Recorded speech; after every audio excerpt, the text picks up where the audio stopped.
awful lot of talent over the last 3 years. They need that talent to turn into wins this year. Absolutely, Dave. All the tomorrows that they've talked about for the last several years, when they've stockpiled this talent, they have all got to come to head today and play. When you look at the schedule, if they don't win this football game, they face an unbelievable schedule, the 5th toughest in the nation. You've got Colorado coming up in 2 weeks, and Oklahoma and Arkansas.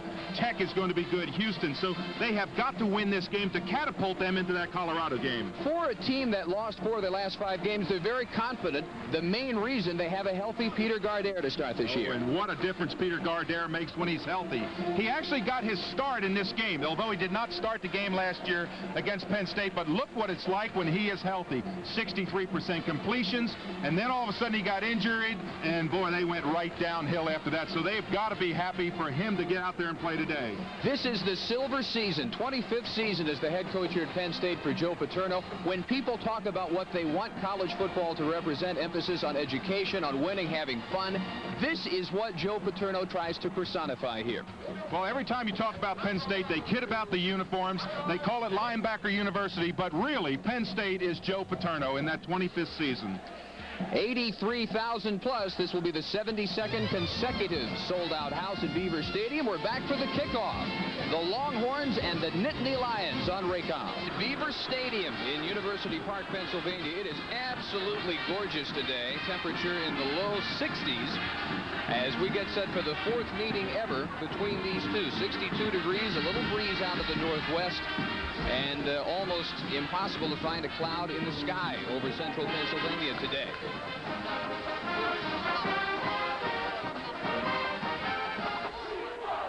Well, the field, David, was just in fabulous condition.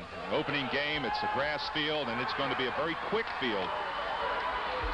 Joe Paterno, a winner 16-12 in Austin last year, but he lost an awful lot of experience last year. Well, it's interesting. He said that in his 25th year, this is the youngest squad he's been around. He's been around here, of course, 25 years as a head coach, 15 as an assistant coach.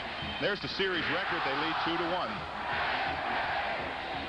Here are today's team musts for the Nittany Lions, brought to you by Southwest Airlines. What do they have to keep in mind today? Well, first of all, they have to come of age. They only have 10 players that are in their senior year. Secondly, replace Blair Thomas. Blair Thomas was 57% of their offense last year. And they have to play traditional Penn State football where they control the ball and drive it down the field. Penn State's been noted by the great running backs that they've had over the years.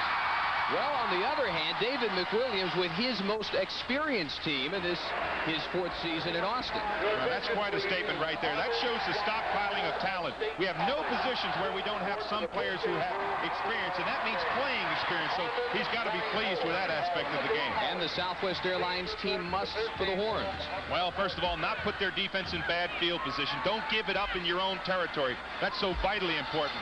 Secondly, improve the special teams. They had a punt block last year. They put a lot of emphasis on their special teams. And Peter Gardere. And old meaning not age old. That means the one that played prior to that injury that we discussed in our opening. They're going to expand this stadium to 95,000. Maybe this is the year to come here if you're the Longhorns. A mere 83,000. Well, you can see the expanse of the stadium. There's not many seats. I think the bus was probably late getting up in that upper section across the field there, but that's about the only spot that's not been sold out. The Longhorns will kick, and one of the few question marks as far as experience is concerned for Texas is kicker. This is Michael Pollock. He is a senior, but he has never lettered. He kicked off in '87 against Oregon State. Last year in 2 games against SMU and Texas Tech. He has never attempted a field goal in college. And deep receiving for the Nittany Lions, Gary Brown. Good strong kick by Pollock. Brown right up the middle, a lot of room, and at midfield, and still going. He might go all the way. One man with an angle, and Brown hauled down inside the 5-yard line by Winfred Tubbs.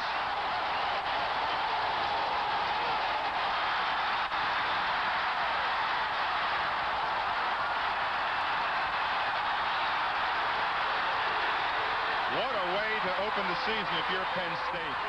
They had a middle wedge on that return, and they just burst it right up the middle. Let's see if we can see that middle wedge. Now look, he catches it on the 2-yard line. Now the wedge, the secret is not to slow down. Look right here where he bursts through. Right there, he's on a dead run. He avoids one person there. There's another one, really hits it, runs into his own man right here, and then goes to the far corner, and the only person that has a chance to bring him down is Tubbs, and he catches him on about the 3-yard line. There's Tubbs. No quitting that young man. From the 3 in the I formation, the fullback Sam Gash, and he is stacked up, might have gotten a yard. The linebackers for the Horns, Boone Powell, Brian Jones, Anthony Curl on the stop. And for David McWilliams, one of his major goals this year was shore up the special teams. He feels that got him beat in the Penn State game last year. The quarterback for the Lions, a junior, Tony Sacca, out of New Jersey. This is his first start in an opening game. He started most of his first 2 college seasons. Still from the 3 on second down. Gash again. Boy, is this an important series. You hate to say that this is a big series, and Brian Jones knows it's a big series. If they can stop Penn State and hold them to a field goal, it'll be a tremendous boost for this defense. Well, along with Sacca, the Penn State offense, Gash the fullback. He's carried twice. Leroy Thompson trying to replace Blair Thomas. Daniel Smith and Sales are the receivers, with McCartan from Highland Park in Dallas leading the offensive line. 3rd and goal from the 2. And this is Thompson, and a touchdown for the Lions.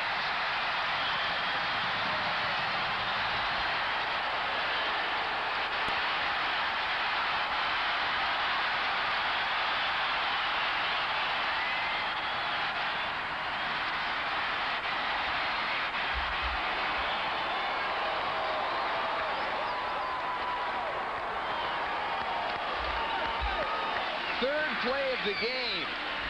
From 2 yards out, a touchdown for Leroy Thompson. Penn State, like Texas, very inexperienced at kicker. This is Henry Adkins to attempt and hit the extra point.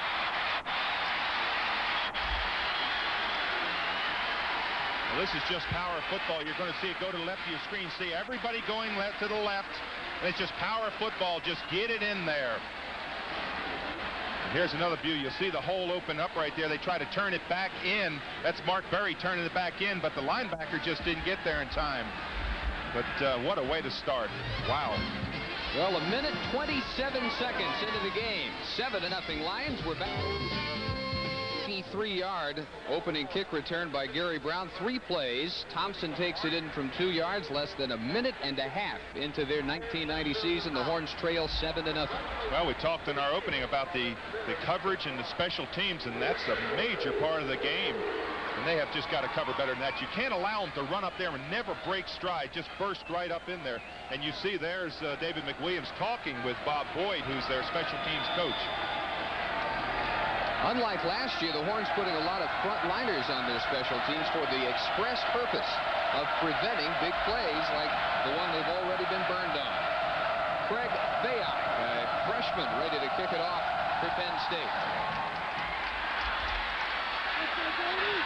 And from the 4-yard line, Grady Cavness on the return. And nothing like the field position that Penn State enjoyed. He is just out across the 20. And Dan DeCastro making the tackle for the Lions.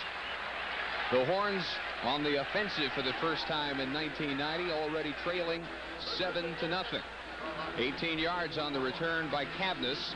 And Gardere in his sophomore year from Houston Lee, a 58% passer last year.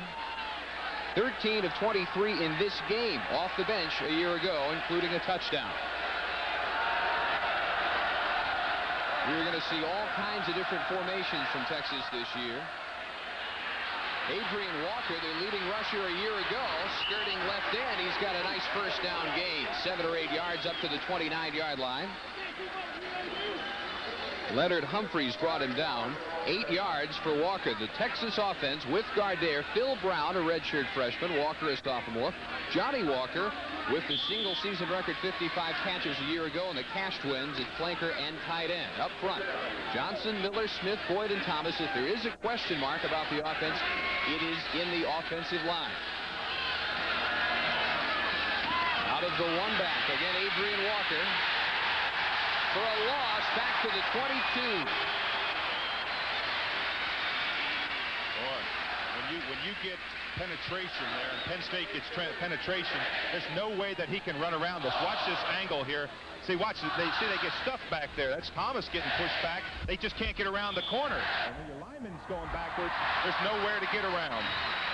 Loss of 6 yards for Adrian Walker. Defense for the Lions: Giannetti, Berger, Benfatti, Ravati, Wright, Goganis, and Baggett in their 3-4. Fusetti, Thomas, Perry, and Humphreys. Thomas the best in the secondary. 3rd and 8 after a loss of 6 yards, and Gardere flipping it out for Chris Samuels. Nice move, and he's got a first down to the 35-yard line. Well, you'll know why they want to get the ball to Chris Samuels after watching a run like that. He really should have been tackled on about the 26 or 27-yard line. He made a great juke around one of the linebackers who came up to try and tackle him. But that was just an excellent run once he caught the football. Texas this year designating their backs A-back and B-back. Samuels is an A-back, and what that means is they'll put him in a wing, a slot. He'll be a flanker quite often. The best pass receiver among their running backs. Phil Brown from the slot in motion on first down. Adrian Walker again turning the corner. And room as he spins into Lion territory at the 46-yard line.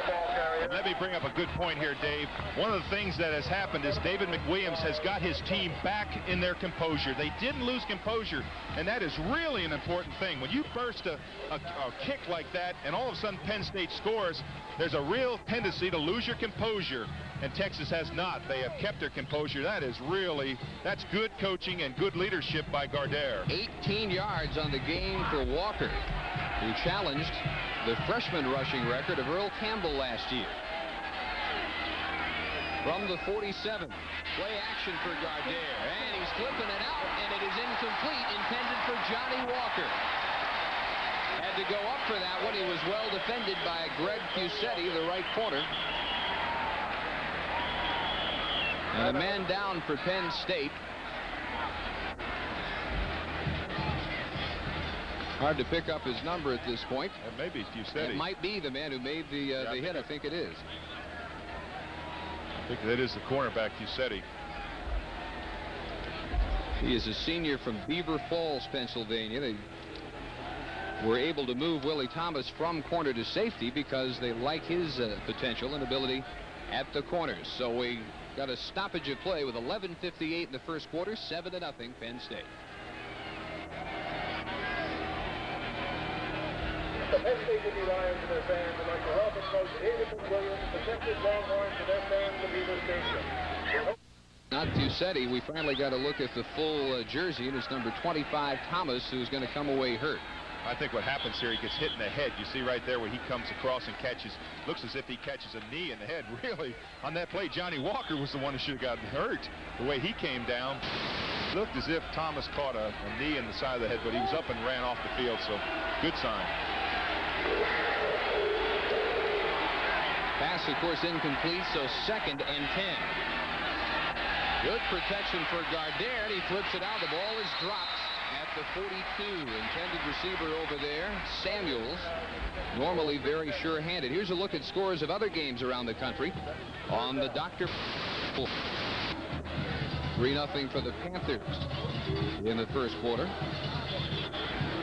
This is one of the earliest kickoffs in the country. That's what we've got so far. Of course, as other games get underway, we will keep you updated. Key 3rd down after the 18-yard gain by Adrian Walker. They still need 10 from the 47.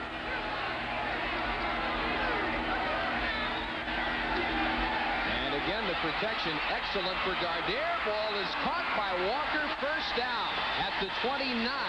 Lee Rubin, the replacement for Thomas, with the hit. There's catch number 1 for a man who had a school record 55 catches last year. Well, he had a great day against Penn State last year, too. You remember he had 120 yards, so he picked right back up. Interesting to watch Gardere in the pocket there. I thought he was going to flush. It looked as if he got real quick feet, but all of a sudden he just kind of gained his composure, stepped up like the quarterback's supposed to, and threw a strike to Johnny Walker. Horns again from the 1-back, and the slot man in motion, Keith Cash. The roll this time for Gardere. And a nice one-legged attempt. Ball thrown behind Cash. He almost reeled it in at about the 17. Leonard Humphreys had the coverage. Was Keith and Kerry Cash in McWilliams' first recruiting season 3 years ago. They are both seniors out of San Antonio Holmes. Keith Cash, the flanker, and Kerry Cash beefed up this year, about 23 pounds heavier than his twin brother. He's the tight end again. And that's about the only way you can tell them apart. It's just the fact that one weighs more than the other. I understand we have some minor transmission problems for which we apologize. We're working to fix them. Phil Brown in motion this time. Might have been early movement. There is a flag, and Adrian Walker sliding down near the 25-yard line. 2 flags down now. Adrian Walker out of Chapel Hill near Tyler. 5'11", 200. Really came on late in his freshman year. Only started 2 games, yet he gained 814 yards. That was an offside penalty. I believe Penn State jumped into the neutral zone. Yeah, that's what they're marching off. That's what it is. Offsides against Penn State. We may be able to see that on the top part of our monitor if we get a picture. Look at the top. See right there? You can't enter the neutral zone. That's what they did. They jumped the snap count. Frank Giannetti, the left defensive tackle.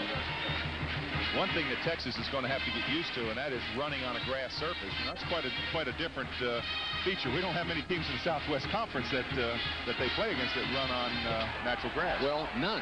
None. Okay. They haven't played on grass since Brigham Young, the opener 2 years ago.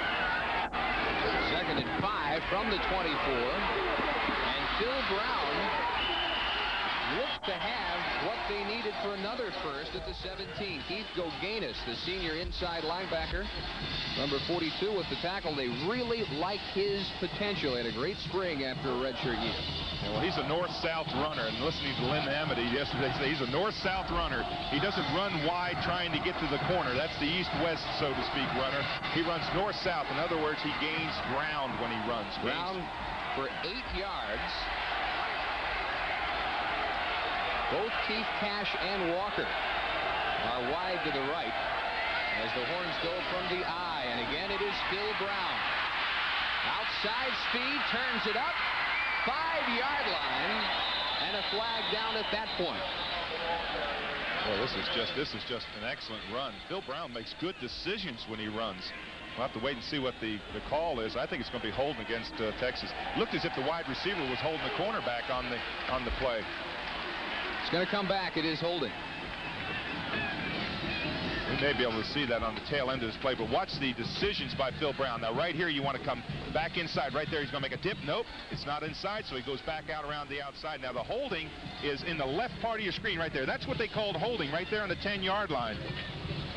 That's where the flag. See, the flag is thrown right there to the left of your screen. That's what they called holding. Looked like Johnny Walker holding Leonard Humphreys that time. And the mark-off back to the 18, really costly after a nice run by Brown. And it will be first down and 11. This has been a great drive for Texas. They've controlled the ball, which is one of the things they needed to do. Adrian Walker inside the 15. Another flag down. He is inside the 10. Willie Thomas back into the game after being shaken up, and we'll see what this indication is. Well, in that situation, sometimes you see a face mask. It looked as if when he came across him, he may have just raked his face mask. He did. That's the call. What an odd formation to start from. You know, Lynn Amity told us that they're going to go with every kind of formation, but what a start. Look at this.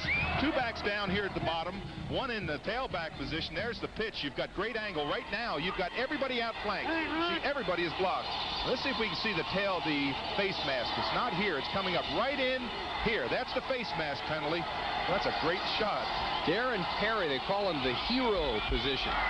And a less than heroic result of that attempted tackle, and Gardair's got him first and goal at the 4-yard line. 7-0 Penn State after a 93-yard return of the opening kick. They scored in 3 plays. Texas trying to tie it up. Play action, down goes Gardair at the 15. Frank Giannetti from left defensive tackle. What a play by Giannetti. He's got that backside containment. It's a fake action into the center of the line to hold those linebackers, and Gardere was going to roll out and pick up a wide receiver or run it in. Giannetti, that's his responsibility on that backside, and he dumped him. What a big play. Loss of 10 yards. Only Giannetti and Thomas have any significant starting experience in this Penn State defense. One of two defensive starters in their final season of eligibility. So 2nd and 14, still goal to go. This time much better protection. Ball is deflected and almost intercepted. Todd Berger, the nose tackle, got a piece of it and almost was able to dive for the pickoff, and now 3rd and goal. Hey, the play selection is really interesting. This is a slip. What they do is they call it slip block. What you do is you fake outside, then also you dump back over to the middle to your tight end. There you see Cash coming off the tight end. He's supposed to block. Hopefully the linebacker will go out, and then Cash slips out into the unguarded area in the center. It didn't work, though. 3rd and goal. Gardere has to hurry. Has a man. It is incomplete, intended for Kerry Cash. It got knocked out of his hands at the goal line. Well, Kerry Cash at 6'4", 238 pounds. You've got to make this catch. You can see he knows it. Now let's watch him come off the line. This is similar. Now he's just going to do a curl. Just find an open zone right in the end zone. That's the goal line right there. Oh, boy. That is so close. Willie Thomas knocked it out of his hands after it looked like he had the catch. I'm not sure so much Cash's fault as a nice play by Thomas to save the touchdown. And Michael Pollock will attempt a 31-yarder. First collegiate field goal attempt for the senior from Austin. And no problem. Pollock out of the hold of Mark Murdoch has the Horns on the board. It was imperative they get something out of that opening drive. 8:33 in the first, 7-3 Penn State. You know, but possession, when he has possession, that means he has control of the ball and he has his feet on the ground. Let's take a peek at that again. Let's watch and see what possession is that. No, I don't think he did. The feet weren't on the ground. See, both feet are coming down. It was just a good hit. I reconsider. Well, it was worth another look. Yes, it certainly was. And Michael Pollock, 1 for 1 in the field goal department and getting the Horns on the board. Gary Brown, the man that took it right up the middle for 95 yards on his first return. We'll see what adjustments the Horns make on special teams. This is a wobbler from the 8-yard line.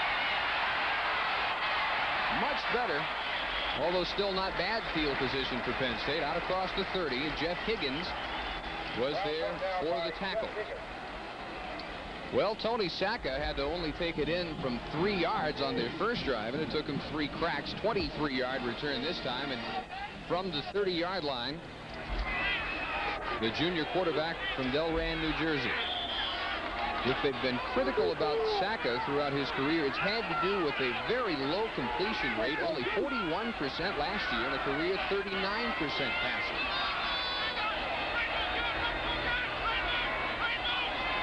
O.J. McDuffie went in motion. Sam Gash might have lost one.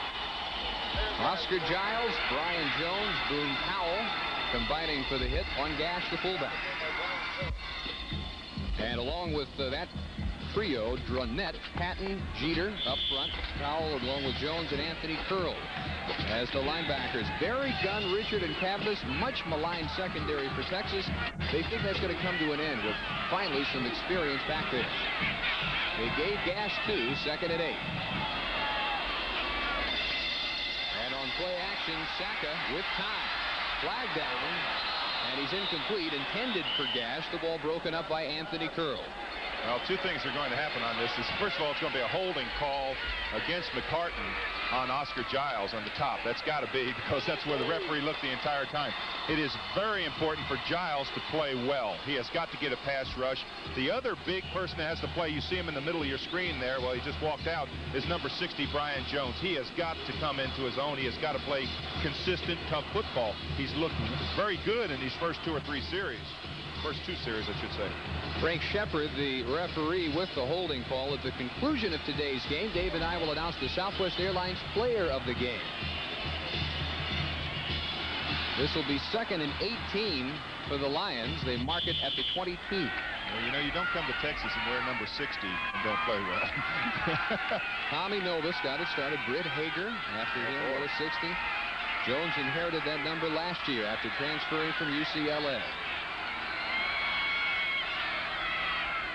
Wideouts on the left, and they send Terry Smith in motion. Draw play, Leroy Thompson out of the tackle. And so much for the holding call. He got all that yardage back before Powell and Jones made the hit on it. 9 yards on the game. Thompson, a senior from Knoxville, Tennessee. Somehow the Vols let him get away. Grew up in the shadow, literally, of their stadium on campus. He was the fullback last year when Blair Thomas returned from the knee injury, and they like the fact that they have a real fullback size-wise dash there. Thompson a little bit undersized at that position last year. And it's 3rd and 8.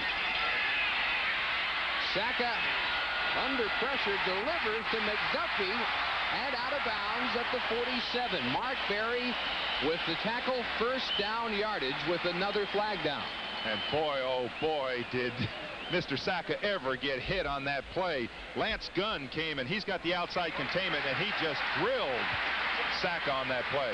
There's the holding call. It's defensive holding. It's going to go against the Longhorns. But what a shot Tony Saka took on his roll. He doesn't have the outstanding speed that you look at a rollout quarterback. He's more of a passer, but watch Lance Gunn, number 16, come up here and stick him. Boom. Snaps that helmet back, but they get 15 on the completion. And Berry has been replaced at left corner. Willie Mack Garza, the Southwest Conference Defensive Newcomer of the Year as a freshman 2 years ago, out all last year after knee surgery. He's number 17, bottom of your screen. Now backing off. Thompson sliding at the line of scrimmage for no gain. Now you would think that the Penn State runners would be used to running on this grass because they play most of the time on grass. You have got to get your feet up underneath you. You can't make those AstroTurf cuts that we see so much in the Southwest Conference because you just don't have that footing. Cleats just don't dig in. There's a little bit of moisture yesterday. A lot of different things can happen. But you've got to run a little bit more controlled when you run on grass. Loss of 1 for Thompson, their leading returning rusher. And they fake to him this time. Saka away from Giles and rolling for the catch. Rick Sales, the tight end, still going to the 20 before Jones ran him down.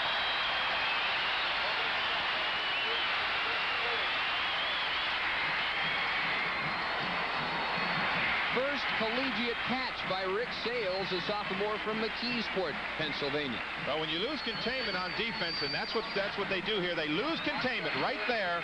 Now you put the defense in a terrible position because he's got that run-pass option. He picks up Sales, and look at this. Sales put his feet down. He just doesn't lose his balance. Picks up big yardage down to the 20-yard line. 34 yards. Full house backfield. McDuffie maybe for 1 yard. Stanley Richard, the senior from Hawkins, the most experienced secondary man for the Horns. McDuffie normally a wideout, but they will use his speed from the backfield as they tried to there for no gain. Well, that's the east-west runner that we were talking about a little bit earlier. Coaches love calling them east and west and north and south. The north and south ones are the ones that burst up in there. The east-west ones are the ones that are always trying to make it around the corner. Well, maybe a half yard. 2nd and a long 9. Penn State leading 7-3, 5.5 minutes. First quarter. On the blitz. Brian Jones bursting through. And Sam Gash backing up. I don't know how Gash held on to that ball with Brian Jones.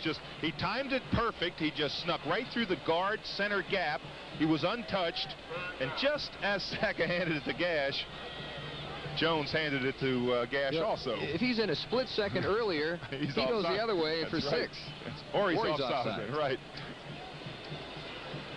Well, that is the big play capability that they love Jones providing. 3rd and 14.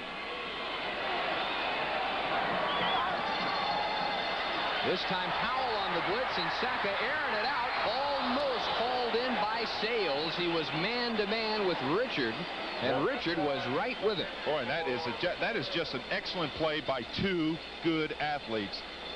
The defense was perfect. The ball was thrown well. Watch Sales come off the line. Now Richard's got him one-on-one here. Now watch this. He can't put his hands on him. He has got to go up for the ball. He reaches in between and pulls the ball out. That's just a fine play by 2 good athletes. This will be 42 yards on the attempt by Henry Adkins out of the hold of Bill Spoor. And blocked. The Horns got it in the middle of the line. That is Shane Dronette. He is big. That's why they got him in. He's 6'6", 258-pound sophomore. I thought Jeter might have blocked that too. Well, Jeter's 6'5". Still 7-3, and we're back after these 3 Penn State. The Texas special teams costing the Horns 7 on the long kickoff return, but they save them 3 here. Now see if 99 Tommy Jeter doesn't get a hand on the attempt by Adkins.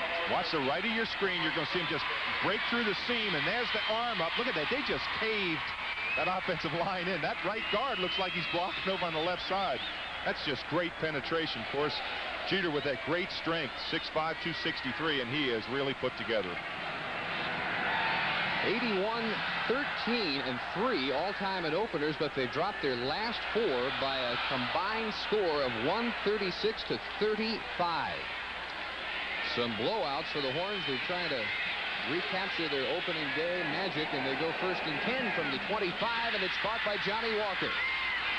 First down yardage, 37-yard line. Fusetti made the tackle, and this is what Penn State feared. Gardere and Walker, the favorite combination for those 2 last year. Well, we talked about last year in this game that Walker had 8 receptions. You cannot give Walker that cushion. You can't play back off him 10, 12 yards because it's almost an automatic. He looks in at Gardere. Gardere looks back at him, and it's almost like they communicate with their eyes. Hey, now look at the cushion on the bottom now. Look how close they are now. Adrian Walker, after the fake to Brown, a lot of misdirection in this Texas offense, and Todd Berger made the tackle. Lynn Abity compared it yesterday to the Washington Redskins when they go from the 1-back set. He says we may run only 8 plays, but we may run it from 20 or 30 different sets. It's all about making the defense unable to recognize what one of those 8 plays is coming. Exactly. You run it from different sets. You use decoys. You try to get mismatches, and you try to fool the defense. This time, big hole, and Phil Brown with second effort might have a first down. Into the secondary where Thomas, the safety, made the tackle.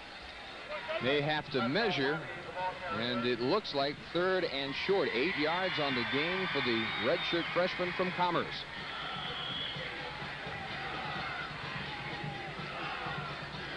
They like his speed and the fact that the first tackle doesn't necessarily mean he's down, as he just showed. No, he doesn't. He has good second effort. They're going to have to measure this, of course. The referee looked all the way across the field and felt it was close enough to take a measure. Gives the players a little chance to take a breather, too.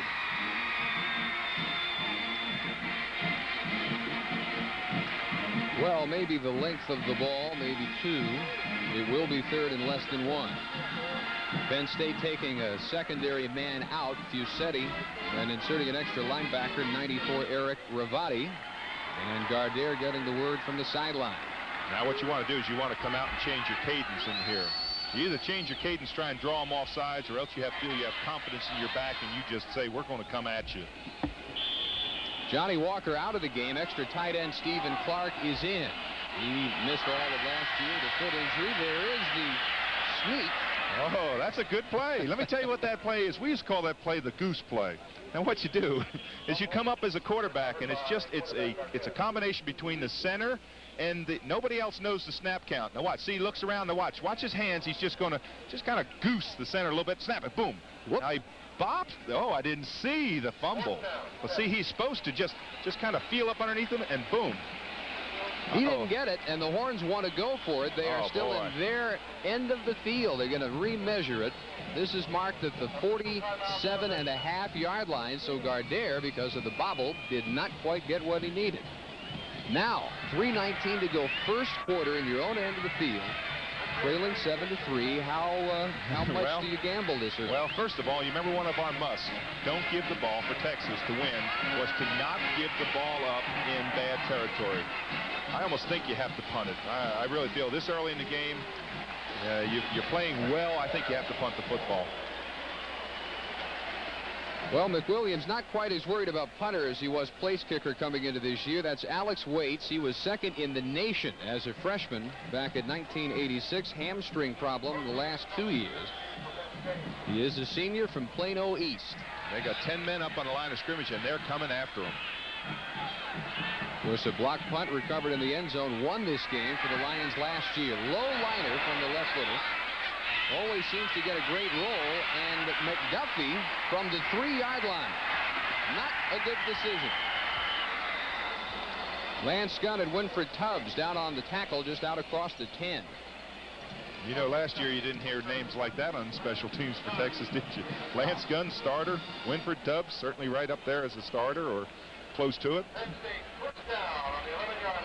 About a 50 yards for Waits, and he pins the Lions back at their 11-yard line. 2:57 to go. It's just impossible to play football under better conditions than this. I think that's an important point that you brought up. Do you punt or do you try to go for it? Emotion tells you, let's go for it. I think we can make it. We've made it before. But if you don't make it, it's such a critical play. It takes several drives to recover from that. The worst thing that you get is great field position if you're the other team and they don't make it. Long count for Saka, and it gives to Thompson, the tailback. Nothing shifty that time, just leaning forward for 1 or 2. Todd Hunt, left tackle, and Jones combining after a gain of 3. Horns have had especially one drive that they really control the ball. Penn State, with the field position, hasn't needed to drive more than 3 yards for their touchdown.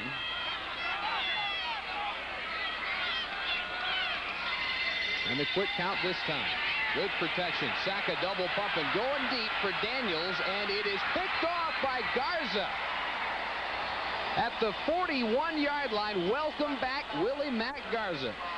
When I walked with David McWilliams yesterday, he said to me, I want to let you know one thing. Willie Mack Garza is a starter that doesn't start on this in our defensive secondary.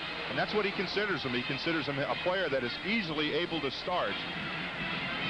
Garza just looked this ball all the way in. He wasn't faked on it, and he played this just like you'd play it like a receiver. He was running down, looked at the ball, never looked off it, and came down with a big interception to give him back the football. Willie Mack out of Refugio. Gives it back to the Horns. Right about where they punted it away. On play action, Gardere in trouble and down for a loss of 4 or 5 yards. 99, Rich McKenzie from the outside linebacker spot. He was at one time rated the #1 high school linebacker in the nation. Well, I think he came to the right place if he wanted to play linebacker. This place is, Penn State is phenomenal as far as the linebackers that they've produced.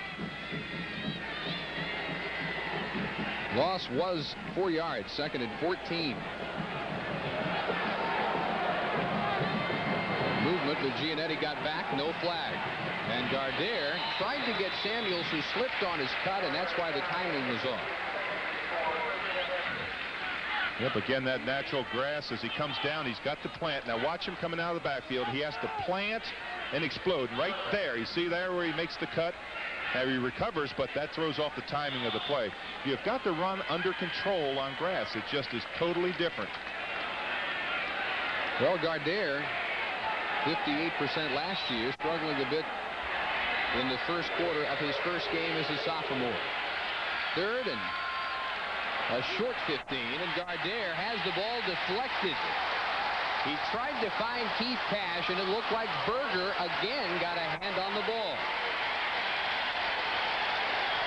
One thing that Penn State did last year to Texas is they fooled them a lot with twists, where the lineman would go out and the other lineman would come underneath, and that's what they're getting penetration again this time. They're using twists where one lineman goes out and they just kind of twist around underneath. That is tough for Penn State, for Texas to block. They've had difficulty doing that. Penn State calling time here. They do have the wind at their backs as we get late in the first quarter, 1:29 to play. Enter the Southwest Airlines Dr. Pepper Southwest Conference Sweepstakes. Just send the name of today's player of the game to Sweepstakes, 1300 West Mockingbird Lane, Suite 501 in Dallas, 75247. Winners of the weekly drawing receive a pair of tickets to a Southwest Conference home game and round-trip airfare to the nearest city to that game that is served by Southwest Airlines. Grand prize will be a trip for 4 to the Mobile Cotton Bowl, including tickets, round-trip airfare, and hotel, courtesy of Southwest Airlines and Dr. Pepper. No purchase necessary. Enter today.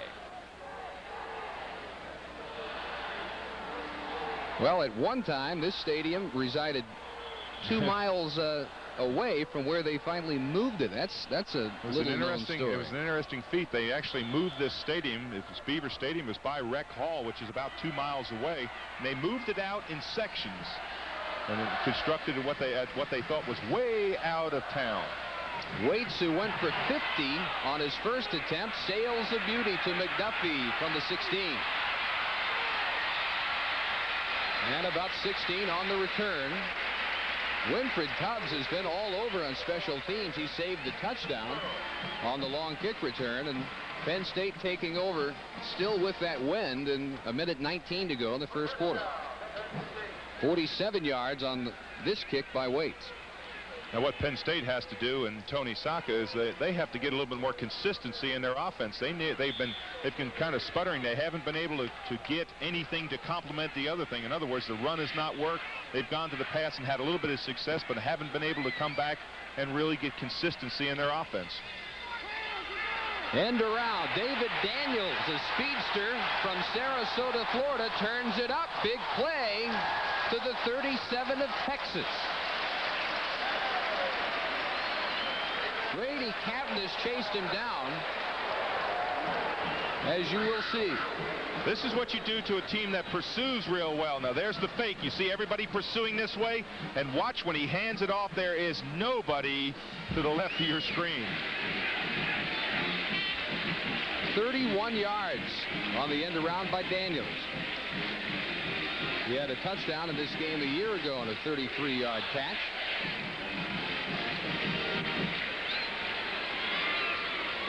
Lions at the 36 of Texas. We're inside a minute in the first quarter. They lead 7-3. Not much except big plays so far for Penn State. And they may have taken too long. That's exactly what they did. They took too long. They went past the 25-second clock. Joe Paterno, the leading active winner, 220 career victories. 6th all-time. Says he's going to coach 6 more years until he's 70 years old. I'm talking with Bud Tallman, who's their SID in charge of that. He said he is as sharp today as he was 10, 15, 20 years ago. Well, he's only lost on opening day 4 times, only once in this stadium. That was last year to Virginia. Mark off of 5, 1st and 15. Gash, the fullback, wrapped up by Giles, got out of that hit. Extra effort again, and he averts what might have been a loss of 4 or 5 yards and might have picked up a couple. Lance Gunn finally wrestling him down. He got 2. That's going to be the final play of the first quarter.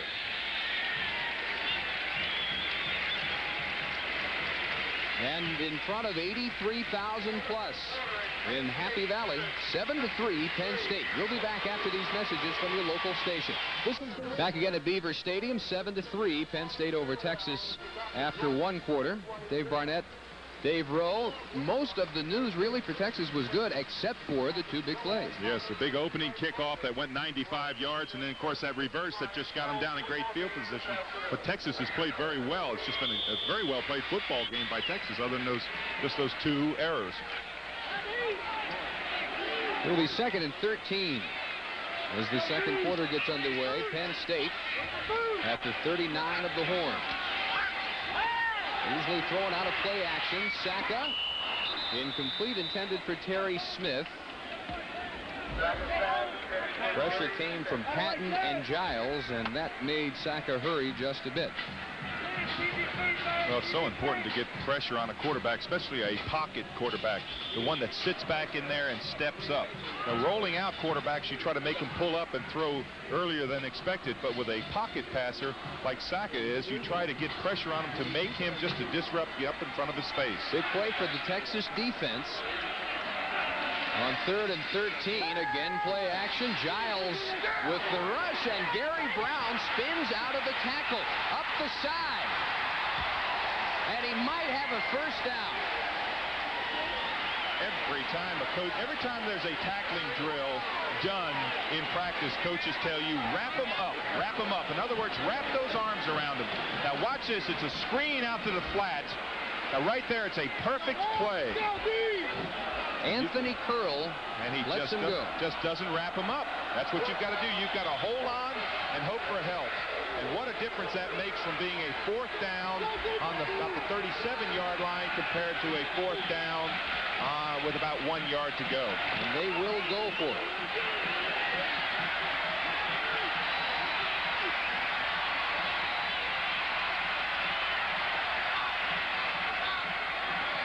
Well, they wanted to draw Texas off. Horns wouldn't budge. Now, with a timeout, they will probably bring the field goal unit on. And did you see the flinches on the Texas players that time? The sound was so hard from Saka, the hard count, it almost drove him offside. Timeout. We're back after these messages from Southwest Airlines. Well, Penn State unsuccessfully tried to draw Texas offsides on a 4th and 1. They called their second timeout. They have only 1 left. So often after that doesn't work, they'll change their mind and go for a field goal. They're still going for it. Still 4th and 1.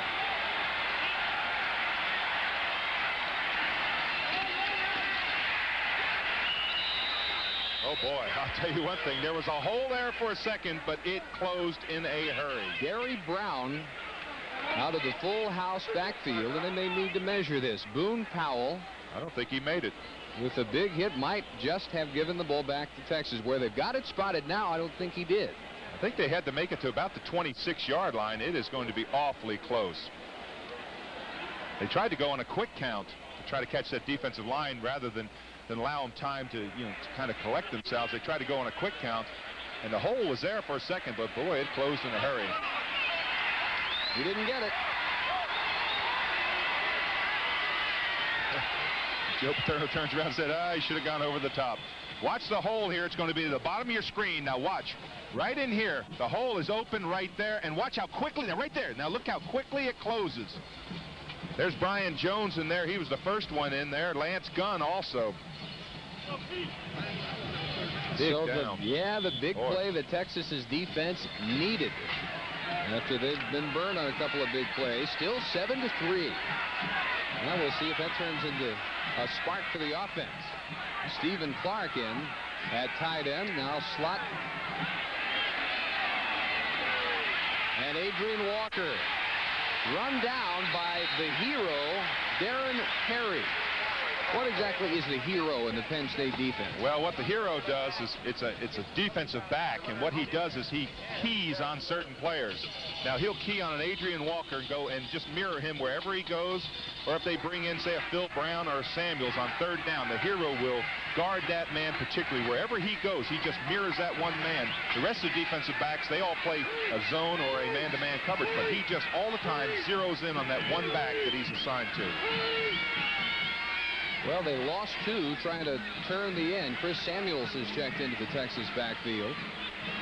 Now, let me tell you what works in this situation. Again, with Penn State pursuing as well as they are and coming up, when that hero comes up that fast on that back, a lot of times a little run pass where you just dump it over top of the heads. You have that little wide receiver just kind of sneak out there and you just dump it over top of his head. Good look at Braylon Johnson, number 3. They moved him from the secondary this year. They, of course, lost Tony Jones, who wied out last year. Originally went to Notre Dame, changed his mind, came back, sat out a year, now ready for his junior season at Texas. And this is not an official timeout, or at least it has not been charged to Texas. A down marker is being repaired on, I think, the near sideline. That's why the delay.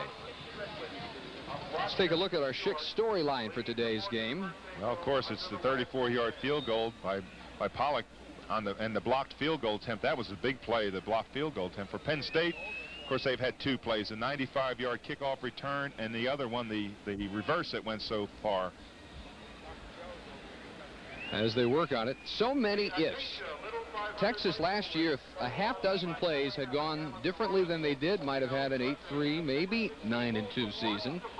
One of those plays that went awry, of course, the blocked punt that enabled Penn State to win this game last year. And one play this year, actually 2 plays in this year's game. Obviously the long kick return they like back, and also the catch that Cash almost made at the goal line. It could easily be 10-0 Texas. Instead, Paterno leads still 7-3. And the repairs are complete. 2nd and 12 for the Horns. Gardere slipping and scrambling. And they lose another 3 or 4.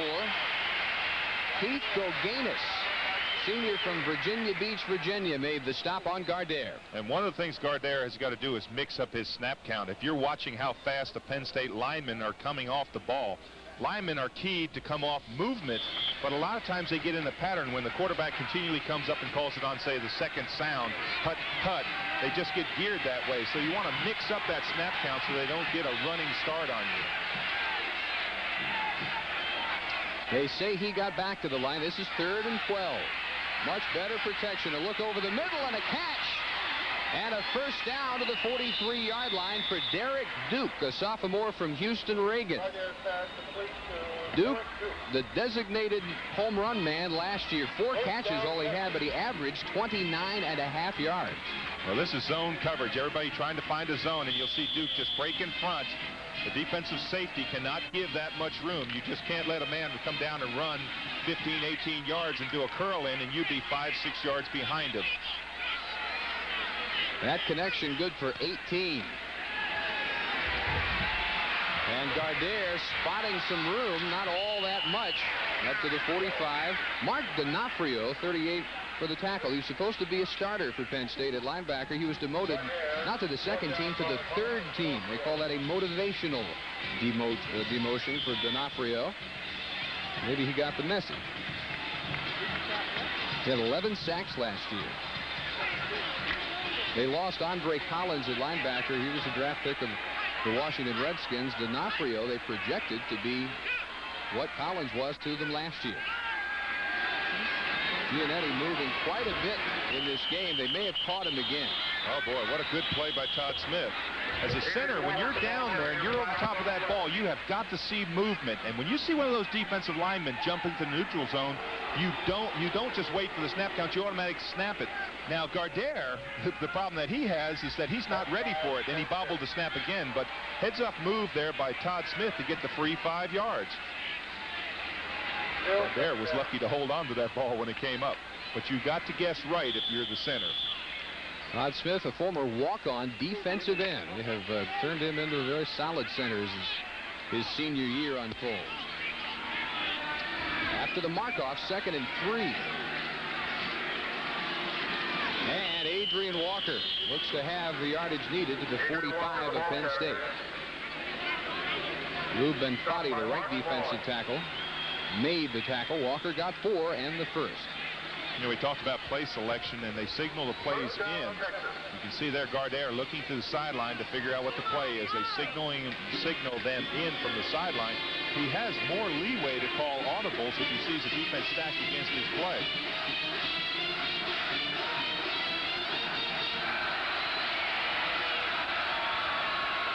There's an audible. There's one right here.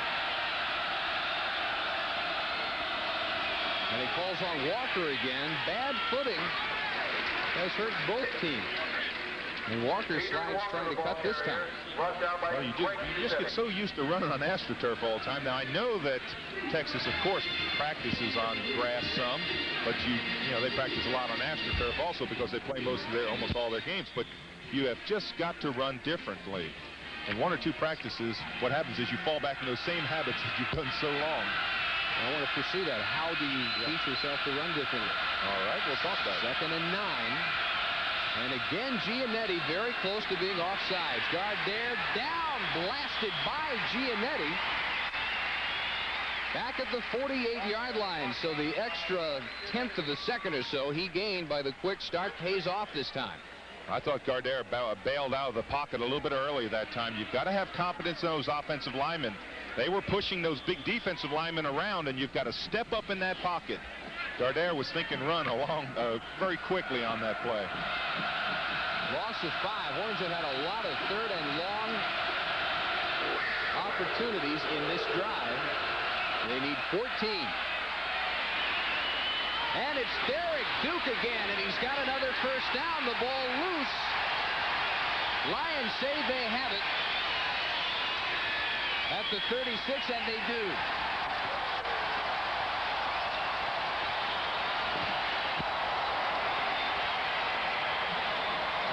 We've already seen Willie Thomas save a touchdown by knocking it out of Cash's hands, and he causes the fumble here. Well, watch this play.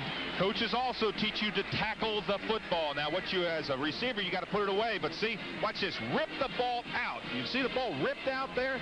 That's what they teach defensive backs. They teach them to rip the ball out. That's an excellent picture of exactly what coaches teach you. Pull that ball out of that wide receiver's hands. As a receiver, you got to put it away. It would have been a first down. Duke had 14 yards before he dropped it. Here's Thompson, and this play also whistled dead. Illegal motion. It's one of the few whistles that can stop it before the play gets started. Both teams a little mistake prone early. Not that unusual for an opening regular season game, but Paterno, of course, doesn't want to see that continue very often. Tony Sacca 3 of 6 for 61 yards and an interception by Garza. And Paterno really going back and forth at quarterback in Sacca's first 2 years. He didn't start the last 3 games. Some people wondered if that might have shattered his confidence when Paterno went with Tom Bill. Obviously not. Sacca regains number 1 for this year. Thompson on the draw. Turns it up. Curl chases him down and might have prevented a first down. Again, this is a misdirection play. What you do is you fake. The back actually turns as if he's going to run to his right. He turns to try to draw the line. But watch the back. See, they turn like they're going to the right. Then they come back along the line to the left. They pick up those big linemen. They were fortunate this play didn't go a lot farther. He lost his footing on the sideline again. He got 12. They need 2 on second down. And this is the designated short yardage man, Brian O'Neill, backup fullback, tackled by Oscar Giles. O'Neill last year led the fullbacks, averaging 4.6 yards per carry from the same high school in Cincinnati as Roger Staubach, Purcell High. That's a nice specialty to have. Be able to pick up that first down. It's nice to be able to call on somebody like that you know you have confidence that's going to get it. He's back out. Gash is slot right. Thompson slips. He's got a history of that. Not only Longhorns struggle on the grass field, but the other guy is a senior. Still hasn't quite figured out how to make the cuts. Jeff Higgins, left defensive end, covered him up. Well, you know, we talk about how big the special teams are. Pittsburgh just blocked a punt of Boston College to score a safety 5-3. Looks like a baseball score. Still first quarter at Pitt. Thompson 6 carries now for 26 yards. 2nd and 10. Sacca just in time, going deep, overthrown. Intended for Daniels with Berry on the coverage, and of course the fans want a flag. It won't fly. Well, anytime a wide receiver goes down and there's a tangle up, they want the interference. But Berry was not playing the man. He was really playing the ball itself. They did tangle. We may see it in the tail end here, but that's really incidental contact. I think the referee may have ruled that the ball was uncatchable also. It was beyond him. Sacca didn't put enough arc, not enough air underneath that thing. You want to lay it out there and let him run underneath it. Now Willie Mack Garza at the top of your screen in on a 3rd and a long 10.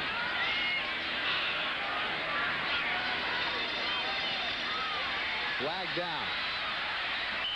And incomplete. It would not have been enough for the first. Now the Horns just hope the penalty's not on them. I thought the offensive end, the split end here on the lower side of our screen, I thought he jumped off sides. I thought he left about a tenth early.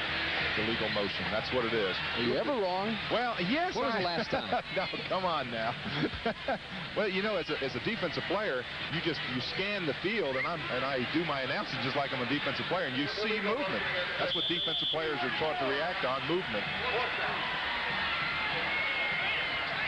They will punt it away on 4th down up near midfield. Doug Helkowski. 7th best career average in Penn State history, about 39 yards per punt in his career. This is his first punt today, and Grady Cavness is back at the 10 for Texas. 2-step drop, and Helkowski with the roll into the end zone, luckily for Cavness and the Horns. That could have been disaster had that ball not bounced in the end zone. 51 yards on the boot, 8:57 in the second quarter. Financial Services. Well, opening game or no opening game, no coach likes to see a game that has been dictated by mistakes, and really that's what has happened in the first quarter and a half or so of this one. Well, it all depends which side of the ball you're on. Now, if you're Penn State, you say it wasn't a mistake, we just blocked well. If you're Texas, you say we made a mistake. But you're right, a game is determined by 5 or 6 big plays, and most often those are mistakes that one team makes over the other team. Penn State penalty prone. They've been able to make up for it. And Lamell Foreman is into the game as a sophomore from Del City, Oklahoma. The carry by Phil Brown and the tackle by Mark Fleith with another flag down. Well, you remember I said that you have to mix up that snap count to keep those defensive linemen from just running down your throat. And that's what Gardere is doing that time. You can see the emphasis on his head when he comes up there. When he really shouts, quarterbacks, they start bobbing their head. And what happens is a lineman, you just become geared to going on that second count. That's a heads-up play by a young quarterback to mix that snap count up, draw those defensive linemen offside. If it doesn't draw them offside, Dave, what it has a tendency to do is slow them down, because the coach, when they get to the sideline, the coach is yelling at them so much that they want to make sure that they stay inside. Tony James with a 71-yard punt return for a touchdown to put Mississippi State up in that game. And Brown driven back by Goganis. Dave, early on, we were seeing some big gainers for Texas. What adjustments has Penn State made to cut them back a little bit? Well, one of the things, the misdirection plays don't work well. This is misdirection. In other words, what happens is they are getting so much penetration. You see them coming in there. That's Fusetti coming in there, 23. Defense is coming off the ball so quickly that misdirection plays often don't work. Misdirection works against teams that over-pursue. But teams that get penetration, your best just to blast them right out. Just go straight at them. Gardere with another audible on 2nd and 5. Going deep, overthrows Johnny Walker, who had a couple of steps on Greg Fusetti. That's a pass like we saw Saka throw incomplete, where Gardere doesn't quite hang it up high enough, and his numbers leaving something to be desired here in the first half. Yeah, that's a timing play, and what you're trying to do is you're trying to get an advantage. Your receiver looks back at the ball. The defensive back has his back to the ball and can't take the chance to look back.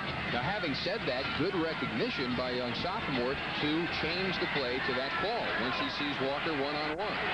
3rd and 5.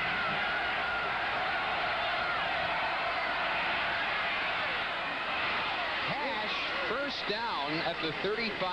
Keith Cash. Boy, I tell you one thing. Now, the defensive back, Humphreys, might have stolen that ball on the way down. It looked like Humphreys came up with the ball, but good play by Keith Cash. We talked about his size, 6'4", 215 pounds. He's a big target. He makes just a plant. This is an out pattern. Plant.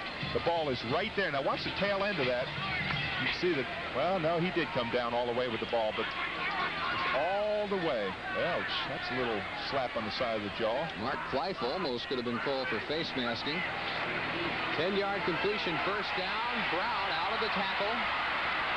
And now all the Horn backs can worry about is not losing yardage. Yeah, what they need to do is make a little bit of an adjustment, the Longhorns do, and attack a little bit straighter on. When you start running those wide plays, you let those linebackers come through the line, and they're disrupting the patterns.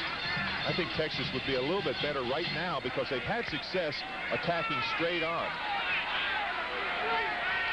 Walker and Keith Cash both wide right. 7-3 Lions midway, second quarter. Brown trying to go north-south this time. See, that's a late developing play again. Well, again, Todd Berger at nose tackle. He had 2 injuries at that position. Jim Dieter and Eric Renke were 1-2. Berger seeing most of the playing time and making the most of it. Gain of 1. This will be 3rd and 7. Texas also a little bit predictable this drive, running 1st and 2nd down, having to throw for long yardage on 3rd down. On the option keeper, Gardere nowhere near what he needed.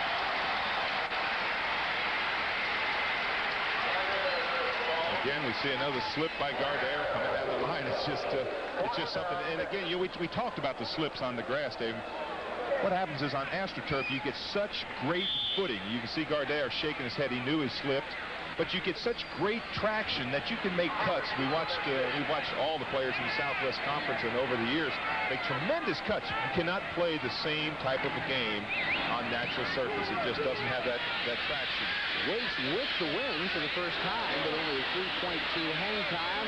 Again gets a great roll down to the 7-yard line. And Alex Waits goes for 57 yards this time. 5:32 first half. 7-3 Penn State here on Rayton. Poised to attack. Okay. I may go for that. This is the first time really that I've seen Penn State, I think, in this first half have bad field position. The defense that Texas has had them back. Texas defense, if they can get a turnover here, can turn the game around. Saka from the 7, draw play. Thompson for 3. Anthony Curl very active in the first half, along with Oscar Giles for the tackle. Thompson with 184 yards. That's the top number for any returning rusher for the Lions this year. He wants to be you someday. He wants to go into broadcasting. Let me have it just a few more years. Well, he's not as big as I am. He's only 5'10", 207 pounds. I was that when I was about 10. Well, your son was that when he was born. Gary Brown for a loss. James Patton and Tommy Jeter got the quick penetration this time. You know, there's a great story about Tommy Jeter when he came to visit Penn State. He landed out here as one of the colleges he visited. The plane crashed on the way. The landing gear didn't come down, and he had a crash landing. He may have determined, said, I don't believe I quite want to go there. Maybe a message to stay home. I think that's how he interpreted it. This is great penetration. A long 9.5 needed on 3rd down, and Saka out of his own end zone for the first down. Terry Smith making the grab in front of Garza. Boy, did you see how far he rolled on this play? If you lose containment, we talked about this earlier, you don't make a roll-up quarterback, a roll-out quarterback pull up. He just keeps on running out here, and all of a sudden he puts the pressure on whether I'm going to run or whether I'm going to pass. You just cannot do that. You saw the huge gap Garza gave him. He went for 15 in the first, and now they're out of the hole up to the 23. But again, the Texas run defense rising to the occasion. James Patton with the first hit on Thompson. Patton, who has started 7 games in his first 2 years. They compare him to Steve McMichael. You really can't get higher praise if you're a Texas defensive lineman. That's pretty good company to be compared to. Junior from League City dropped Thompson for a loss of 1. Starting to get late in the first half, 3:40 to go. Saka still with it. Harry Smith to the Texas 46 before Garza ran him down. They again work on Willie Mack Garza with the senior from Monroeville, Pennsylvania. As this starts, watch the time that Saka has to stand back here. Now he just stands, plants, and finds his wide receiver out here. And Nice look off by the wide receiver, not to look back at the ball and let the defensive back know the ball was coming. That's just an excellent play. The Lions have struggled on the little plays, but they've made all the big plays in this game. Offensively. Yeah, they're connected on them.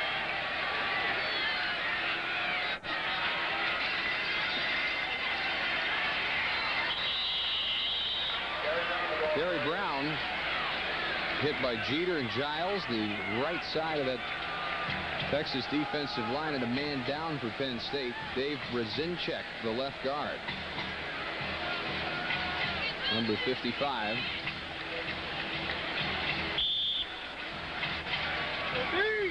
Gain of 2, 2nd and 8. As we get down to the 3-minute mark in the first half. Saka.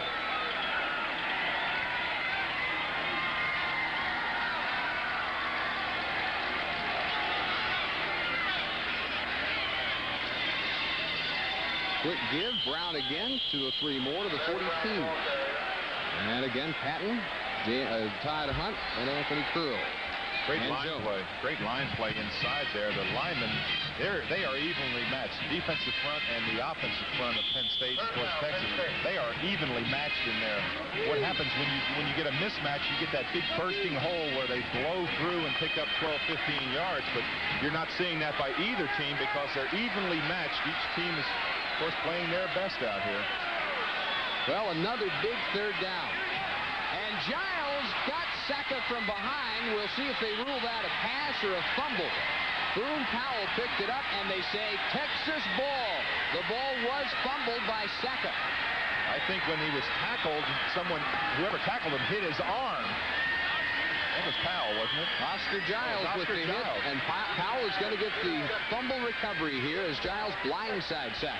Yeah, there it is. See, Giles actually hit the ball forward. Now that brings up the interesting rule about the fumble rule that's new in college today. The fumble that occurs behind the line of scrimmage, you cannot advance. The one that happens in front of the line of scrimmage, of course, you can advance. And Dave, you can see there the crowd, but they're having an exciting time with 2:10 left. But we talked about the line search. Let's watch Oscar Giles, 95 on the bottom. He just uses that speed to go right around. But look at the penetration by Texas. There are 4 or 5 white shirts back in there. They had collapsed the pocket. That is the result. That's why the result of the fumble was so important, is that they were doing great line search. Giles beating Rick Sales, attempted block from tight end. So the Horns take over at the 47. Keith Cash went in motion. Gardere looking upfield, and he has Walker. Might have a first down. Very close at the 43. Run out of bounds by Darren Perry, and that stops the clock with 2:04 in the first half. And what a huge thing it would be for Texas to go in with a halftime lead. They got time. They need that confidence. I think 2 things really happened, and they're important coaching things. The first thing is that Texas, when they had that big return, did not lose their composure. They have come out, they played very well. They have played at least even with Penn State in this first half after that big break, or that big play, I should say. Giannetti got caught again offsides, but Gardere has a man at the 18-yard line, Chris Samuels. And if it is again offsides on Giannetti, the Horns will take the catch by Samuels, the senior from Converse Judson near San Antonio. Oh, easily. They do decline the penalty. First down. Watch this play now. Watch right here. There's the motion in front. He jumps in neutral zone. Now he's just not going to rush the passer. Now watch this heads-up play by Gardere. He knows, he saw the flex, he saw the jump. Now he knows it's a free play. And look at Samuels. He's just standing out there in the wide open. That's a real heads-up play. You also saw a good shot of Samuels in the right upper quarter of your screen, waving to get Gardere's attention. Now Gardere with the timeout. This is the first taken by Texas. They'll have 2 more. Stops the clock, 1:41 to go. See, when a quarterback sees that situation, Dave, he has got to realize that, and Gardere did on that play, that this is a free down. Even if I throw an interception, I'm going to get it back so I can gamble.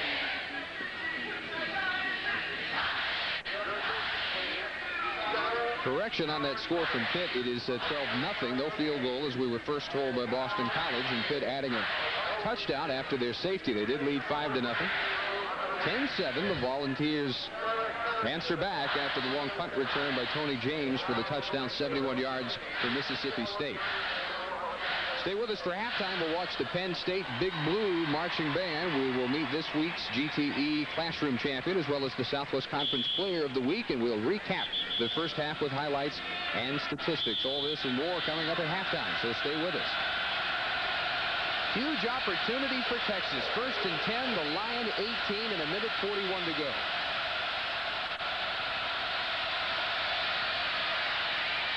Gardere for everything and broken up by Leonard Humphreys. Underthrown for Keith Cash.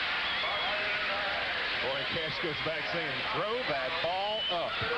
He had broken around Humphreys, and he was wide open in the corner of the end zone, the front corner. Watch this. You want to lay that ball up because Cash has got that great height advantage. There's the tip. Now watch Cash. Almost comes up with it. Again, let's watch Keith Cash on this play. He just does an out pattern. Now, this is a ball where you have to use his advantage, and that's his height. Ideally, he catches that over his shoulder about 8 yards deep in the end zone. Absolutely. Here comes the rush.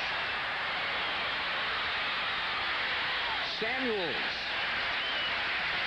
to the 14, where it will be a 3rd and long for Texas. And they will use their second timeout with a minute 21 to go.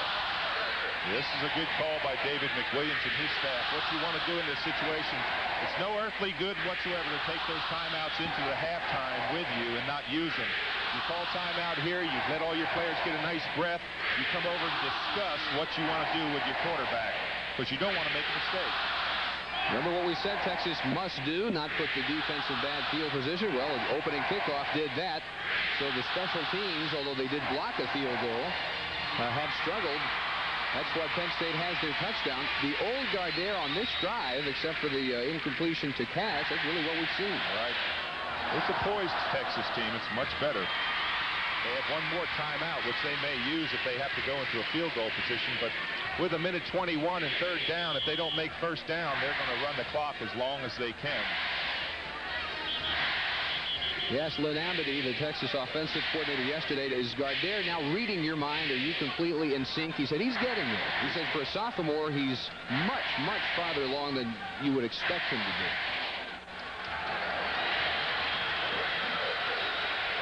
3rd and 6. Texas needs the Lion 8-yard line. And he wants Cash. Not there. Incomplete. With Leonard Humphreys again on the coverage, it looked catchable, even though it was a bit low and a bit behind Cash. No, I think this is a ball that Cash could have come up with. It's a difficult catch because he has to circle around the defensive back, but watch right here. He just has got the plant to come back in. Oh, boy, that ball went through his hands. That's a very catchable football. He's been close to 2.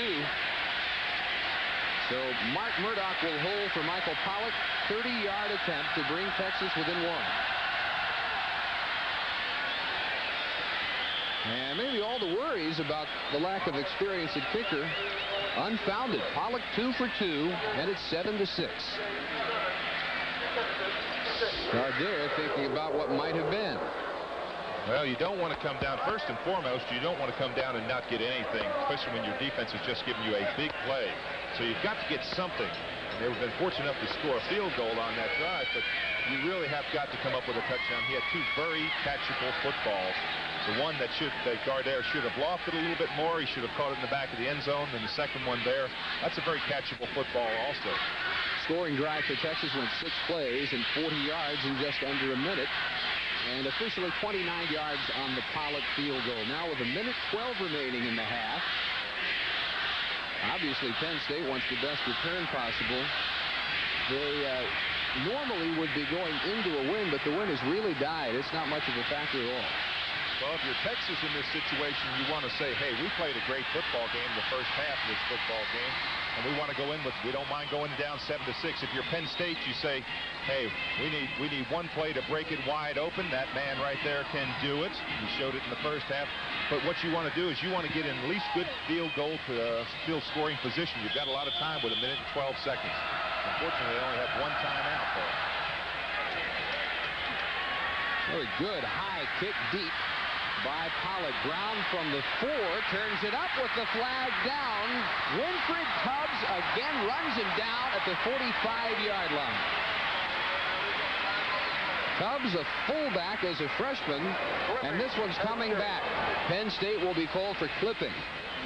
Boy, oh boy, that's a disappointed young man there. But they would have had fabulous field position at midfield with 1 minute and 5 seconds left. That would have been, they could have driven in actually for a touchdown. But now they're going to bring that ball back, and it's going to be inside the 20. So now you look for them just to run the clock out and go in at halftime leading 7-6. Look at Joe Paterno saying, now wait a minute. He was questioning, of course, the flag. Now, if you're Texas in this situation, you had your timeouts, it'd be great. However, I believe they only have 1 timeout left. The officiating crew, led by Shepard, the referee. They mark that half the distance to the goal from the 17-yard line. Mark Berry out with the sprained thumb for Texas. Normally their left quarterback, and they're not sure whether he will return. That's why Willie Mack Garza getting a lot of action. What you want to do in this situation, it's going to be a run. If it's a run, you call timeout right away. If it's a pass and it's incomplete, it stops the clock. I wouldn't look for many passes in this situation. Not here. Thompson wrapped up by Dranette, knee high, and then Giles got him up around the helmet after a pickup of 3. Other scores. Hence Pittsburgh adding a field goal to their lead, now 15-0, 17-7. Tennessee scoring again at Starkville. And at Tennessee, Tony Thompson's got 2 runs, 169. I think the other one's 70-some yards. 80. Horned Frogs scoreless at Columbia, Missouri in the first quarter. 34 seconds. Sam Gash might have gotten the original line. Kevin Watler, a freshman, backing up Anthony Curl at linebacker, along with Giles, the tackle, and Penn State not of a mind to stop the clock. Texas has 1 timeout also, but if they call the time, Penn State runs another play, and then fourth down, they run 1 more, and the half is over. And speaking of the half being over, the half is just about, now it's not over till it's over, and now it is over. Well, the clock stuck on 1 second, but officially we're done with the first half. That was a terrible blow to start. He improved the special teams. I think that is somewhat up in the air, although they've gotten 2 good solid field goals and have the old Gardere. He has played in spots well. We will be ready for the start of the second half. Straight up the middle, got a big block, and now it's a foot race, and Fayak slows him down, but he's still going to the 20. Thomas with an angle to the 6-yard line. Adrian Walker with the opening kick of the second half. I was just going to say, don't you think Texas would like to have an opening kickoff in their half as Penn State had in theirs, and it is almost matched. This is what happens on a kick. Let me explain one quick thing. When you watch that receiver take the ball and run with it, if he does not break stride, he usually breaks a long one because he sees the hole. Now watch right here on this play. You're going to see Walker, when he doesn't break stride, see, he never slows down. He doesn't have to run around blocks. Boom, just explodes through the hole. Now he, right here, now this is where he tries to set up the kicker right here. And of course he gets him slowed down. But it's almost a carbon copy to our opening kickoff. 88 yards. Willie Thomas saves his second touchdown for Penn State. From the 6-yard line, Chris Samuels is in for the Texas touchdown, and the Longhorns have the lead.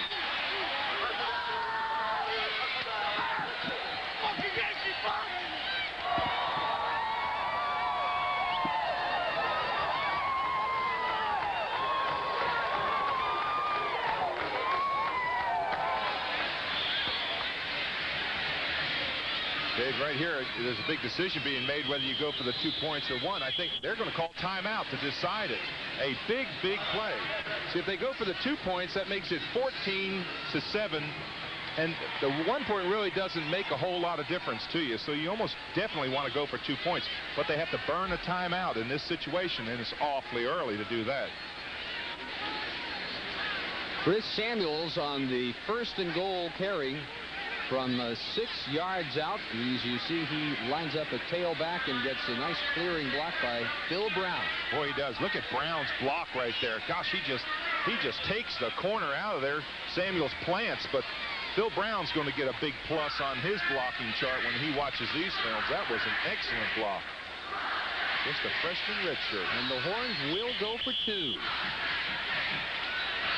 See, what this forces Penn State, if they come back and score, to decide whether they want to play for the tie or go for the win. So it's a heads-up decision by David McWilliams and his staff. Might look for the alley-oop pass. Keith Cash and Walker both to the right side, and Gardere rolls that way. Now the other way, he's got Kerry Cash if he can find it. And it's Keith Cash after all that, and the Horns do get the 2. Boy, you don't often get the chance to come back. And look there. Look at Keith Cash. You think he's not excited about the play? He took the shade off of his helmet this time. I noticed that right off. Now watch right here. Really, Gardere does a great job avoiding right there a tackle and finds Cash. But you're right. In the first half, Keith Cash had that visor, that darkened visor on the front of his face mask. And this half, he does not. And he bobbled 2 in the first half. Well, Peter Gardere with a great scramble, almost tackled by Eric Ravati. He found, as you saw, Keith Cash for the 2-point conversion, but they had to use a timeout, and that was not part of their plan. No, it wasn't. When Samuel scored on that touchdown, Bob Boyd almost immediately signaled 2-point play, and then they had to burn a timeout. That timeout can really come back and cost you if you're trying to stop the clock late in the game. It appeared as if it might have been already decided at halftime, if we score quick, go for 2, and then maybe they forgot, got up to the line, then remembered, then the timeout, and it does pay off, but we will see if they need that extra timeout at any point in this game. 14-7 Texas. First lead of the afternoon and the season for the Horns. Gary Brown with another one. Stanley Richard this time, as again Penn State just rips into this Texas kick coverage team. All right, he's just not breaking stride. He's getting behind the wedge. I can tell you this, they are going to have some long afternoons on kick coverage because you just cannot allow. You've got to have somebody come down and break that wedge. And what Texas is doing is they're almost going around the wedge. They've got one man who's selling himself out, but that wedge is just roaring right up the middle. That's really the only consistent thing that Penn State's had going today. The kick return team, 45 yards up to the 49-yard line. And Saka on the roll. Flushed out, finds the tight end Sales, but he threw it behind him. Boone Powell with good coverage over there, and it's incomplete. Well, it's close to face guarding by Boone Powell. He put his arm up, and you can't put your arm up in the receiver's face. It was close to it. But of course, the official makes that decision. Sales with one big play catch in the first half. Converted outside linebacker, very light for a tight end, only 205 pounds, but he is big, 6'5". Saka also 6'5". He's more of a linebacker size, 225. 2nd and 10. Pitch fumbled away. And the Horns immediately say they have the recovery. But doesn't look like they do. Well, the first thing coaches teach those running backs is if you fumble it, you get on it. Matt McCartan was at SMU when they were hit with the death penalty. This is where he ends up, the left tackle, number 64. In fact, his father was the publisher of the Dallas Times-Herald during the time that all the stories were coming out about problems at SMU and the subsequent death penalty. Sends him to Penn State, where he is their leading returning offensive lineman. They lose 1, 3rd and 11. And Saka goes deep. Great stretching attempt by David Daniels. And they made the ruling that he had the catch and the ground caused them to drop it. Looks like they're going to give him the reception at the 27. It looks like it now. This is going to be quite a discussion, because in order to have possession, again, you have to have control of the ball and come down.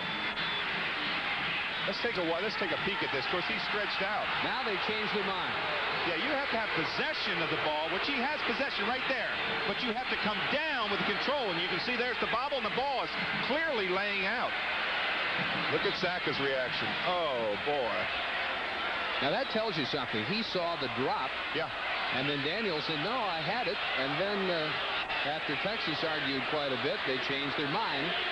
And it goes as an incomplete pass. Well, it's a lot like the Kerry Cash one where he didn't have both feet down. Doug Helkowski will kick it away to Cavness back at his 11. Tell you one thing, though, he did stretch out for it, didn't he? It's well thrown. They get the block.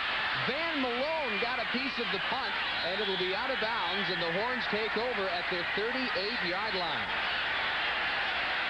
Boy, what a mixed bag for the special teams. Oh, boy. It's either been feast or famine on the special teams. 2 blocks, 2 long returns, and Malone gives Texas the good field position. Excellent play that time by Malone. He's coming all the way from the outside on the play. So he's got a long way to come. He's the out man. He comes all the way along, and the punter really was slow on the play. He laid out in front of him and blocked the ball. They moved Helkowski, the punter, from a 3 to a 2-step approach, but the 2 steps not quite quick enough that time. Slip handoff to Adrian Walker, spins out across the 40. Adrian Walker, the ball carrier, brought down by Lou Benfatti. 15-0 it remains at Pitt. The Panthers still shutting out Boston College, and after briefly trailing, Tennessee now rolling it up at halftime over Mississippi State. 6-0, Missouri leading TCU in the second quarter at Columbia. Walker got 3, 2nd and 7. See, that's that quick hitting action, that play that just comes right up the middle. No misdirection, just fast hitting plays. They usually break. And Samuels that time started his pattern. 1 count early. This is one time that the quarterback can be offsides. Quarterback pulled out from under center before the snap. Gardere and Samuels were going on 1 count, and the other 9 guys were on an entirely different count on this snap. And now the coach will yell at you when you come to the sideline, concentrate. That's the one thing they say is concentrate. Know what your snap count is, take control. And that young man, he's got to take control in that huddle. He's doing a good job. Every play he takes, he gets more seasoning.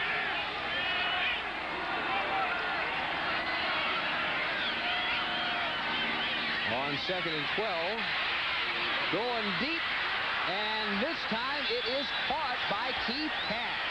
He got rid of the visor. He's a new man in the second half. I want to tell you, whatever that visor caused him in the first half, he is a new wide receiver out there. This is the Cash that we've seen before and has the ability. Watch this layout and concentration.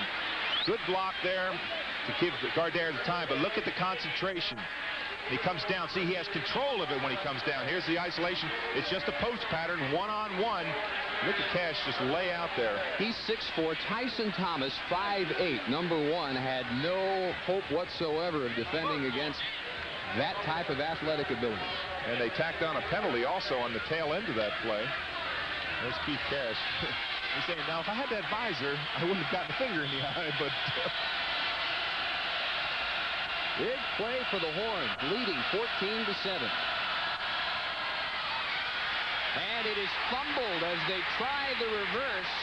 A huge loss back to the 41 for Mike Davis. Sophomore wide receiver with 4.3 speed. And they say he's about as fast as Tony Jones. They used to run that play for Tony Jones, but Davis could not hang on, and they lose 16 yards. And that's one of those plays where you either look brilliant as a coach, or else if they don't execute it well, you look like you made a big mistake. It was Lou Benfatti, the right defensive tackle. And it's 2nd and 27 to go. Gardere in trouble. And he is down.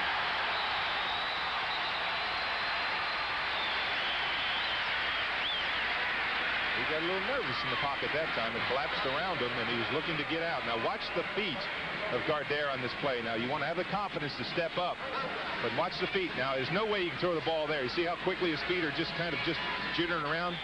Quarterbacks have got to just have that composure where they just stay in that pocket and stay planted, knowing they're going to get hit. Keith Goganis with the 4th Penn State sack of the day. They have cost the Horns 25 yards. Loss of 5 on this one. 3rd and 32.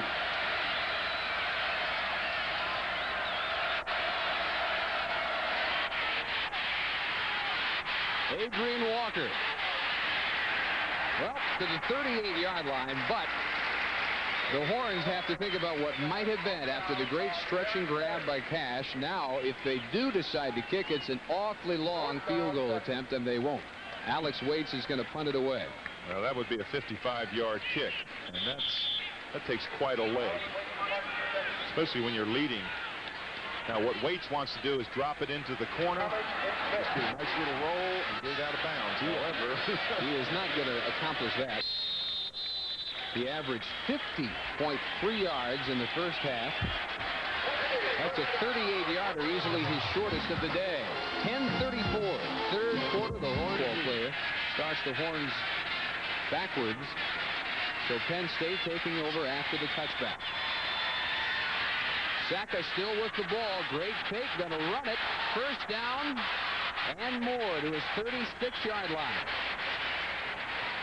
His high school coach back in New Jersey said he'd do 6 different things wrong on a play, but he's such a great athlete, he then throw for a touchdown. He can make up for whatever he might lack in the overall ability. I'll tell you what he does on the tail end of this impresses me too. Now, he knows he's going to get hit, but he wants to pick up every yard. He's putting the ball down. Now watch this. Put your head down and boom, deliver the blow. Very deceptive speed for a guy his size.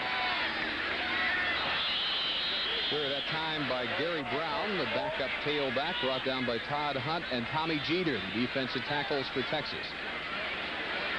What a day for Brown so far. 4 returns. Handled the ball a couple of times. 199 total yards, 186 of those on those 4 returns. 1 yard rushing. That doesn't tell the story, though. Boy, what a return he has had today. What a return day. No gain on that one. 2nd and 10. Saka incomplete with Terry Smith covered by Grady Cavness, and they got a hit in the backfield on Saka. The fans, I think, wanting quarterback roughing call, but they don't get it. I'll tell you, that may have been the steal of the day on Grady Cavness. I thought he interfered with him completely. Well, they wanted 2 different calls. They wanted interference on Terry Smith, with Terry Smith being guarded by Grady Cavness, but ball was overthrown and it's incomplete, and it goes back, and it's 3rd down and 10. An update on that score: 22-0 Pittsburgh over Boston College. Numbers for Saka, that interception by Garza in the first half. 3rd and 10, incomplete. Intended for Daniels, and the coverage by Mark Berry, who sprained his thumb in the first half, but has returned, and Joe Paterno trying to get some offensive consistency. Yeah, that's what we talked about earlier. They are just not getting consistency. Even if he completes that pass, what Paterno is telling him right now, even if you complete that pass, it doesn't do any good. It's only for 7 yards. You're not going to get a first down. You've got to know what you need. You've got to be able to go downfield and get the proper yardage. Horns went for the block, and they got close. Beautiful hang time, and Cavness knocked back near his 10-yard line. Darren Perry with the big special teams hit for the Nittany Lions, a 51-yard Doug Helkowski punt. Texas was able to gather their composure. Their offense came down under the leadership of Gardere, and they were able to drive, and they regained it. And they are really taking control of the momentum of this football game as it goes into the 3rd period here. Bill Brown shows the shiftiness, pushes forward for about 5 yards. Todd Berger very busy today, and Mark D'Onofrio recovering from his 3rd team demotion earlier in the week for the tackle. Yeah, we talked about this being linebacker U, and it certainly has been. 8 All-Americans, 36 NFL players as linebackers, and there's names that are not on that list. I think of Ralph Baker, of course, and Dennis Oncont's 2-time All-American, Dave Robinson, Shane Conlon. All of those went on to greatness in the NFL. Brown again lost the ball. Now the Horns will argue that the ground caused the fumble, which it can't do. They may have recovered it anyway. Frank Giannetti down there, along with Adrian Walker, and Walker prevents disaster for Texas. Walker actually regains a 2nd fumble because Penn State clearly fell on the ball but didn't gain control. Let's watch it here. This is going to be the fumble right in here. Boom, there's the ball coming loose. Now watch the Penn State player pounce on the ball, but he doesn't. Now watch this right here. He pounces on the ball, but they didn't gain control. What a big play for Adrian Walker to recover that one. Gardere on the option keeper. away from Goganis, and he's got the first down. They tried that play just a couple of times. The first time it didn't work, and this time Gardere shows another ability of his. Well, I bet it makes David McWilliams take a deep breath every time he watches Gardere run down the line and keep that ball and turn up and not pitch it, because he realizes what happened to his team last year. We talked about pre-Gardere when he was healthy and they went 3-1 or won 4 games in a row, I believe they did. Then all of a sudden when Gardere got hurt in Houston, their team just turned around and they had nothing going in the latter part. Horns again on the ground. Adrian Walker off left tackle, not much. At the conclusion of today's game, Dave and I will announce the Southwest Airlines player of the game. So please stay with us for that. 7:15 to go, third quarter. Now, one thing that Texas has done, Dave, is that they are doing a lot more straight-off handoffs and letting their offensive linemen try to control and find the seam. They've gone to 2 tight ends a lot, and they've been able to find that seam. Not picking up big yardage, but helpful yardage. 2 tight ends this time. And on the misdirection, Walker only for a couple more. They set that up, hoping that Penn State would again be influenced, and they just weren't. Very smart in holding their position. Another tackle for D'Onofrio, and he was helped by Greg Fusetti, the right corner. You don't get to the plateau that these teams play on by just having lucky games. These are very well coached teams. Penn State they've got a legend in linebacking coaching here. Their linemen are all big linemen. They're well schooled, as is Texas. U.S. Open tennis, Andre Agassi over Boris Becker in the semifinals. 3rd and 6, Gardere sacked again. Rich McKenzie.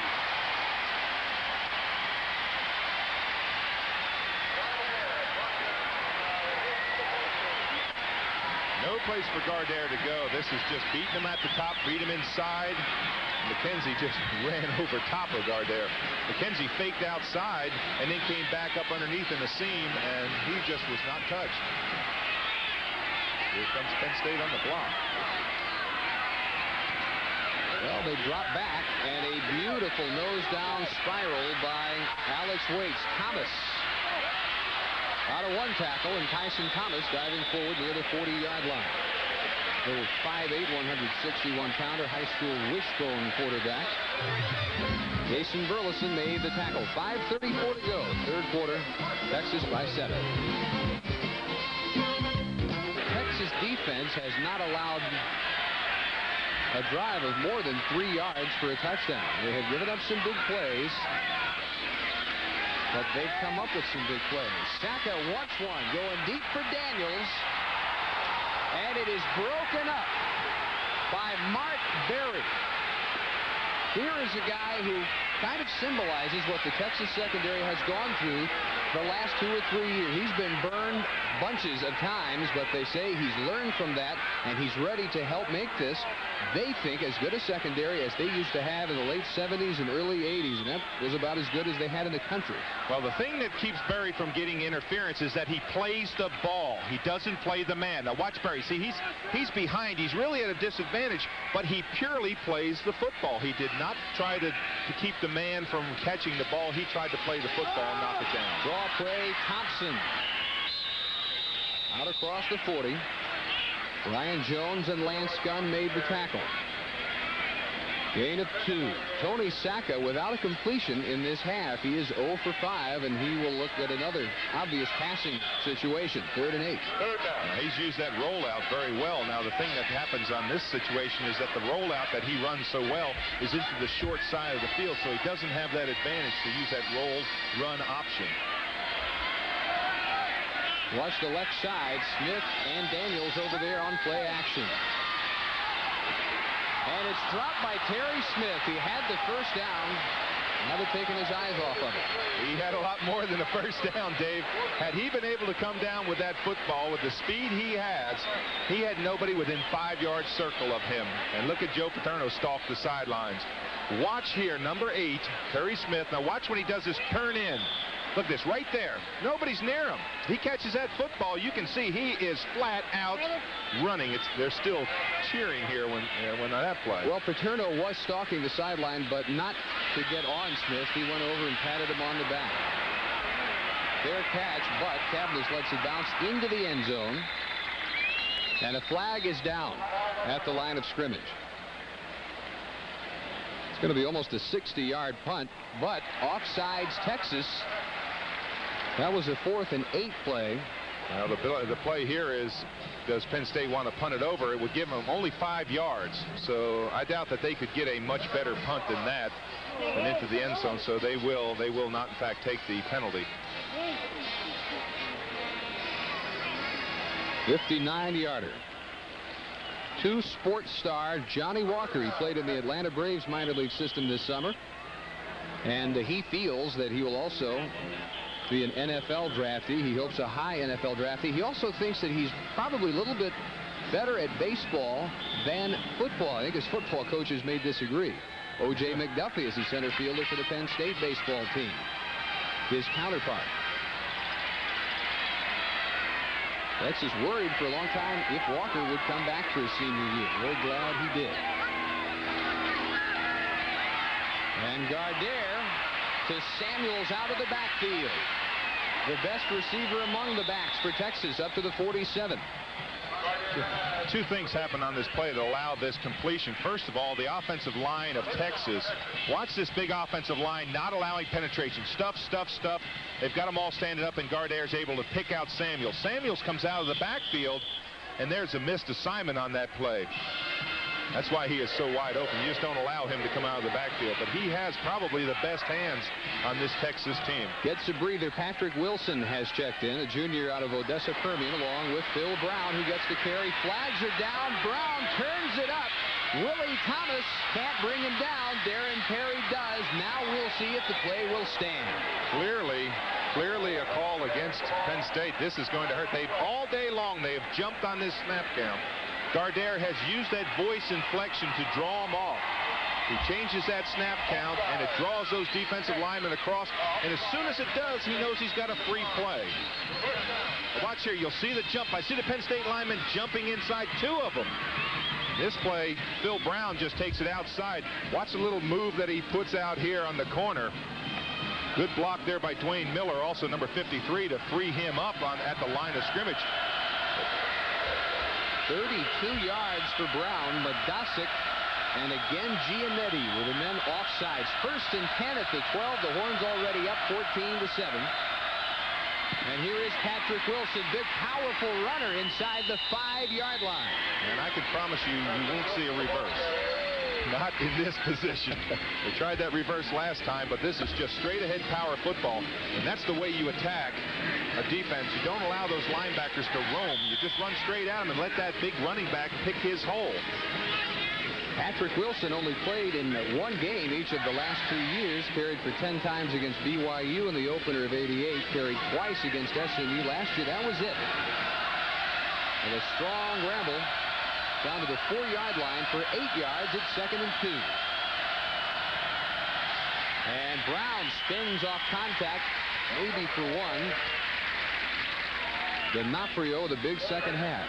No doubt regaining his starting job. I believe he's moved up to the first team. Watch D'Onofrio here. Penn State coming forward. That big lineman coming in there trying to break that. That's a trap play. He just explodes straight ahead. This is no fool-em football right now. You got 2 tight ends in there. You just bring them in tight. The lines are tight. And you're just going to say, hey, we think we can drive it in. Penn State's going to say, hey, we think we can stop you.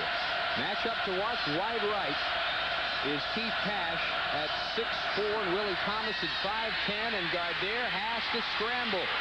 Finally dumps it, and it's almost intercepted. And he almost made a critical mistake. As a quarterback, when you're on that out pattern, you have got to realize that you've got to throw the ball down. He tries to throw a pass that has a chance of being caught, and it was almost caught in the end zone. Now, there's nothing out here. You limit the field when you roll like this. You can see there's nobody open. Now, watch right here. Look at the Penn State player almost come up with the ball, and he would have had his feet inbound. Reggie Gibbons with a near interception. Michael Pollock from 21 yards out, and he is 3 for 3. And I think David McWilliams has breathed a big sigh of relief on the kicking game. I asked him if he had any apprehensions about bringing in a field goal kicker. because neither one of his field goal kickers had kicked in a game prior to this. And he said, well, I don't want to have that. And he kind of hemmed and hawed a little bit, but he said, oh, I've got confidence in him. But it was kind of a weak confidence, but I think now he's got great confidence in him. Pollock has certainly kicked well, 3 for 3, all 3 strong kicks. Well, Texas has always had the great kicker. One right after another, all the way back to Happy Feller, 1969 National Championship team. Billy Schott, on through people like Raul Alegre, John Goodson, Wayne Clements. Yeah, that's a who's who. Jeff Ward was in there. That's a who's who of college kicking and pro kicking. Joe Paterno with only 10 seniors on this team. Wishing that he had a little more experience, especially coming from behind at home. That's not something that they're faced with very often. Well, Penn State's used to playing control football. We saw their record, what their record is on opening day. It is, they have a unbelievable record. They never lose in this stadium. Well, they have not been able to control Gary Brown, number 27. Pollock tries to keep it away from him, but he can't keep it inbounds. This is about the time when you tell the kicker squib kick. You know, the one that just comes over top of the center, and you just try to kind of squib it down and keep it away from him. Sixth play scoring drive, 76 yards. Pollock with 1:58 gone in the drive and 2:40 to play in the third quarter, making it 17-7. And that was a big drive. So now they have a 10-point lead. Penn State is going to get a lot better field position if they do, in fact, kick to Gary Brown, because Brown is going to be out receiving this ball around the 10-yard line. With his speed, he'll be up to the 35 before you know it. I would almost bet that you want to try to kick it away, and that's what they try to do, kick away to one of the corners so you can somewhat contain them.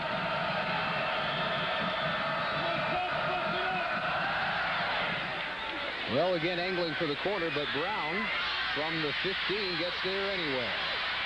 Breaks another tackle. And again, Penn State with great field position near the 40.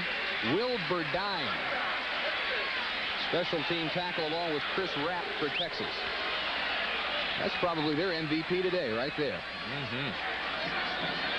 Yeah, I don't think Tony Sack has completed a pass in this half yet, has he? 25-yard return that time. I know that he had a string there where he had not completed a pass for a long time.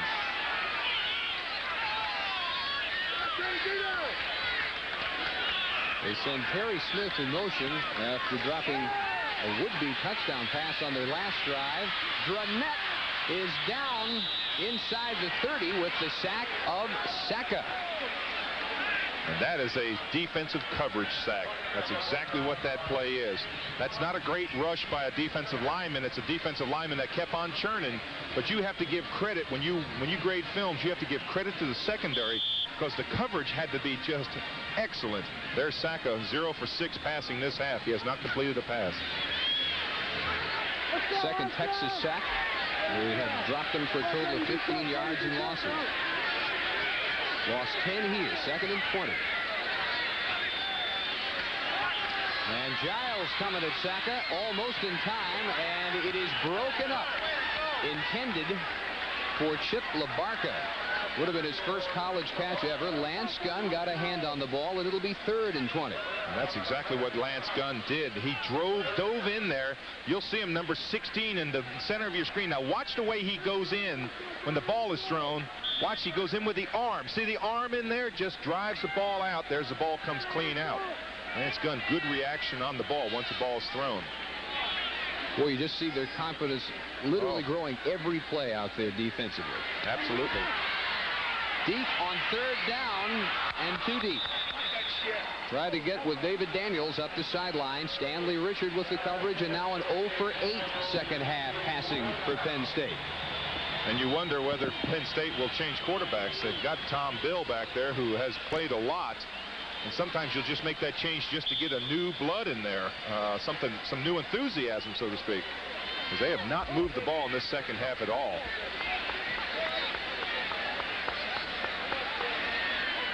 Little breeze kicking up again, and Halkowski kicks into that breeze. Todd Ringo went for the block.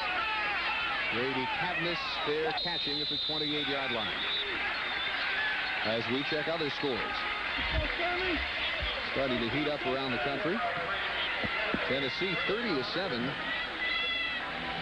in the third quarter of that game, and Mississippi State on a long punt return briefly led, but now Tennessee running away with it, and so is Pitt over Boston College also in the third. Texas trails 7-0. They have 17 unanswered points here. 1:32 to go, third quarter.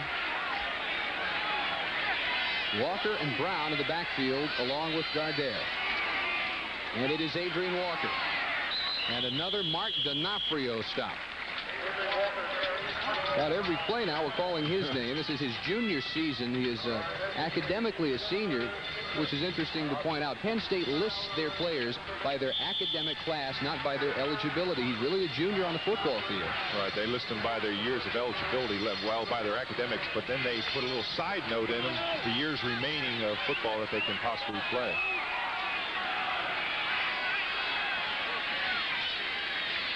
Stop of no gain here. Gardere ran into his own man. 2nd and 10, rolling away from McKenzie. Ball deflected and hung up there agonizingly long as far as Texas was concerned before incomplete. Now, one thing you want to do if you're Texas, you've got a 10-point lead, is keep the clock going. That's your greatest ally right now, and you're not going to keep it going by running out of bounds and throwing incomplete passes. But Lynn Abity said, I can't stand calling 4 or 5 running plays. I get nervous. I got to throw it. I got to throw the ball. So it's not a great time-wasting offense. But on the other hand, they won't be accused of being too conservative with the 10-point lead. 3rd and 10. And a deflection. Racing in was Matt Baggett from outside linebacker to get a hand on the attempt by Gardere. This is something else they don't want, this crowd to finally get into the game. This crowd has been absolutely quiet all day. All of a sudden they're sensing that now is the time to come alive, and they're starting to stand up and cheer. And this crowd can play a big part in this football game. Texas has been able to take the crowd out of the ball game. Typical low punt. Tyson Thomas chases it down at the 7. Almost slipped himself, got away from Burdine. Now Padgett for the stop. And he turned something out of almost nothing as Waits again gets a great roll. Is it because he's left-footed? Does that give it a better roll? There is some thought about that. He's left-footed, and most times he gets a roll. He's been very, very fortunate. I wondered whether he was down when he slipped there. I thought the knee went down. If the knee goes down, boom, you're down. But very close, but he also outkicked the officials' coverage. Yeah, there was nobody who probably had a very good look at whether the knee did touch. Well, if you're a punter and you have that 45-yard average, it doesn't say it was a 30-yard punt and a 15-yard roll. It just says a 45-yard average. And he's got a big one today. Saka still in there, and on the draw play, Thompson rambling before Dranette brought him down. Looks like a first down gain. Richard also helped out. 26 seconds to go, third quarter. Now, I can tell you this from having watched Penn State over the years. Penn State is also not a panic team. They've got great composure. They've got great athletes, and that's why they have the tradition they have. They're very much in control of this football game and feel very secure that they're still in it. Texas is playing an outstanding game, though. Right again to Thompson. Ryan Jones, face mask to face mask, out of bounds at the 33 with 11 seconds in the quarter. Good look at Thompson. We talked about the linebacker tradition, almost as good a running back tradition here. Blair Thomas and DJ Dozier and Franco Harris, Lydell Mitchell, on and on. John Capoletti. Charlie Pittman, Capoletti.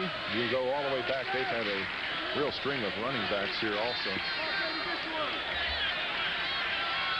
Thompson got 5, 2nd and 5 on maybe the final play of the third quarter. Saka is sacked by Oscar Giles. Now, let me tell you what made that play. What made that play was the turn-in, where Anthony Curl turned Saka back inside. It didn't allow him to run free. And when Curl turned that play back in, then they were able to get to him. That's the end of the third quarter. We'll be back after these messages from your local station. This is the Raycom Sports and Entertainment Network. Standing room crowd at Beaver Stadium. Dave Barnett and Dave Rowe for the fourth quarter. Texas 17, Penn State 7. The Horns showing their maturity, something Joe Paterno doesn't have a whole lot of, unfortunately, in a come-from-behind situation for him. Boy, very, well, there you see the total yards in this second half. Look at Penn State, 13 yards and a quarter. New fullback, 29, Brian O'Neill in, back to block, but they may have used too much time. No, I think one of the offensive linemen flinched. I believe I saw that big lineman there, Pat Duffy, flinch. He just kind of flinched. You can't question me on that, big guy. Not that I did. That's 10 penalties against Paterno's Lions for 68 yards. Texas only 3 penalties for 20 yards.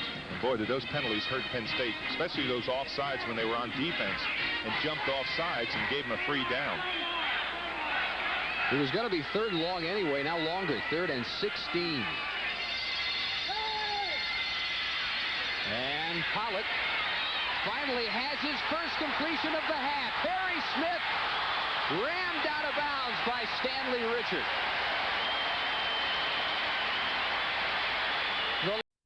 This is the Raycom Sports and Entertainment Network. Standing room crowd at Beaver Stadium. Dave Barnett and Dave Rowe for the fourth quarter. Texas 17, Penn State 7. The Horns showing their maturity, something Joe Paterno doesn't have a whole lot of, unfortunately, in a come-from-behind situation for him. Boy, very, well, there you see the total yards in this second half. Look at Penn State, 13 yards and a quarter.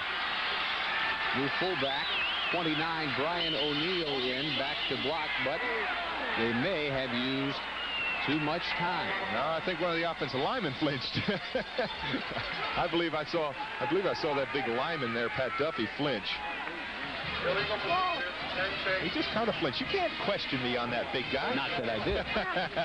That's 10 penalties against Paterno's Lions for 68 yards. Texas only 3 penalties for 20 yards.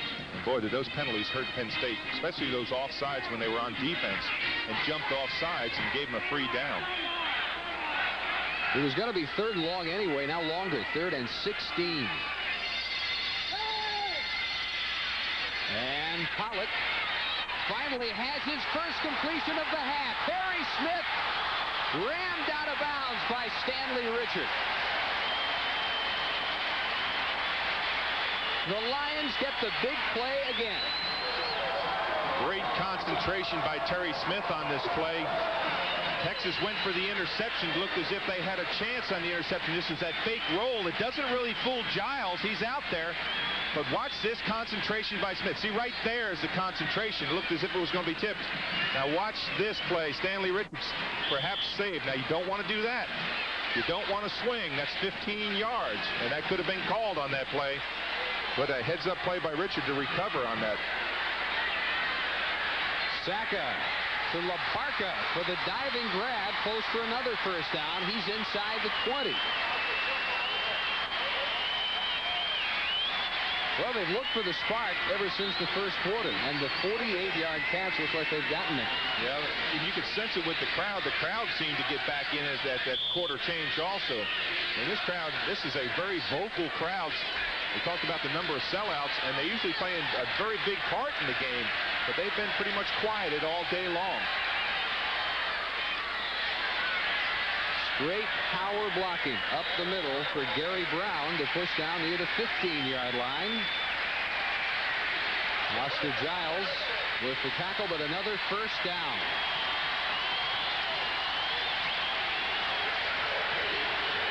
Not very impressive numbers until you consider yards per completion. Yeah, and of course you add 50 yards on that, well, 48 yards on that one catch. It sure helps. It makes you, instead of being 6, you've got 7. Instead of having 120 yards, you've got 160 or 70. Daniels is left, Smith is right, and Brown in motion. Straight drop, and Saka over the middle for his big tight end, Al Golden, a converted interior lineman. down to the 5-yard line. That's Anthony Curl's man all the way. Watch Anthony Curl here. He's linebacker now. This is just a slip out, find a flat opening. Now Curl's got to react back to it. That's where the tight end just comes off and just curls and tries to be the big target.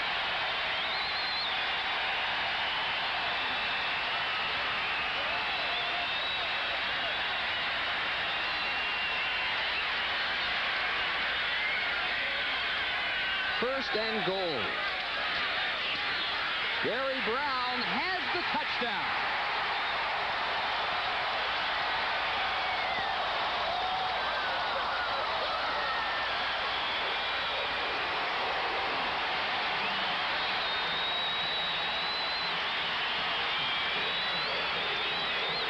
And now if you're Penn State, you go for 2. That's a big decision. Do they go for 2 and try to get down 17-15 where a field goal to win it for them? If they don't make 2, then they've got to score. Then they've got to score a touchdown to win.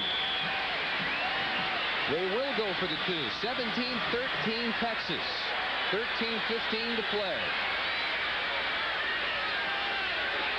And Saka on the roll. It is incomplete.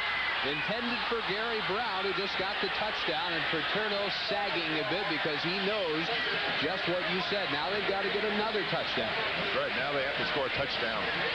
You know, let's take another look at that Gary Brown run into the end zone here.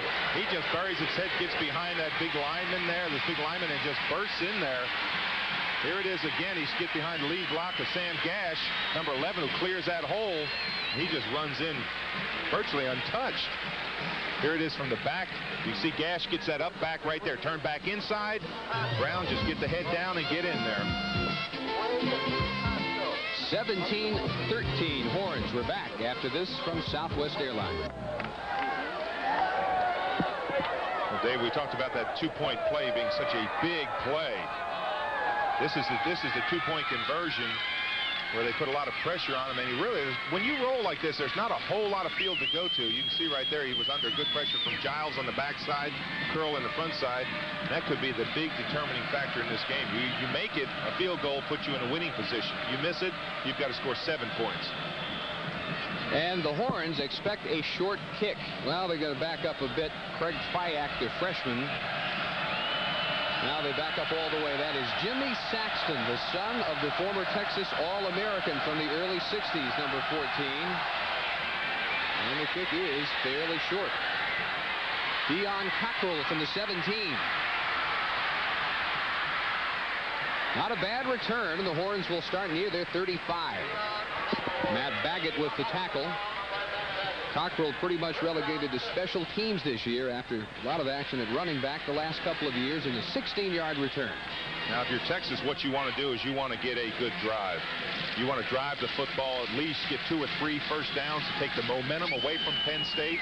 Gardner's got to take control in there, throw safe passes, just use all the arsenal that he has. They're good running backs and the safe passes. But he needs at least 2 or 3 first downs to take that momentum back from Penn State. You don't want to give it to them after they've just scored like they have.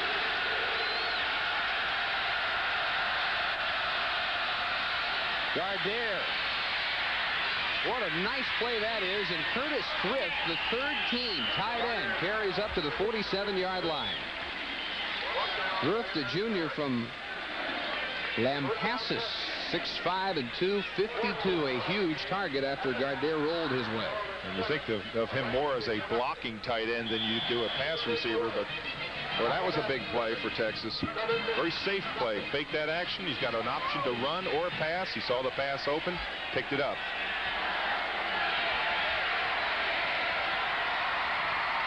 Out of the eye, tailback pitch. Phil Brown. Penn State territory. Out of bounds at the 42. And here again, aren't you seeing maturity by Texas answering after the Penn State score? Well, I think Texas is a far cry from what they were last year. They could have folded their tent and gone home literally after that opening kickoff, and they're down 7-0 with what, 50 seconds gone in the football game, but they didn't. And you're seeing what they have to do is drive the football. You're seeing good communication between the coaches and the players, saying don't lose your composure, don't jump off sides, don't make silly mistakes, and don't force the football. One more time for Phil Brown. Shows that power up the middle, 8 or 9 yards before Baggett dropped it. Great combination of flat-out speed and power and willingness to challenge the bigger guys up the middle, but he might have gotten shaken up on this one. Obviously was, and we get a report, we'll pass it along. Mark D'Onofrio with the big hit that time. 11 carries now for Brown, 87 yards in his first college game. They gave him 9. This is 2nd and 1.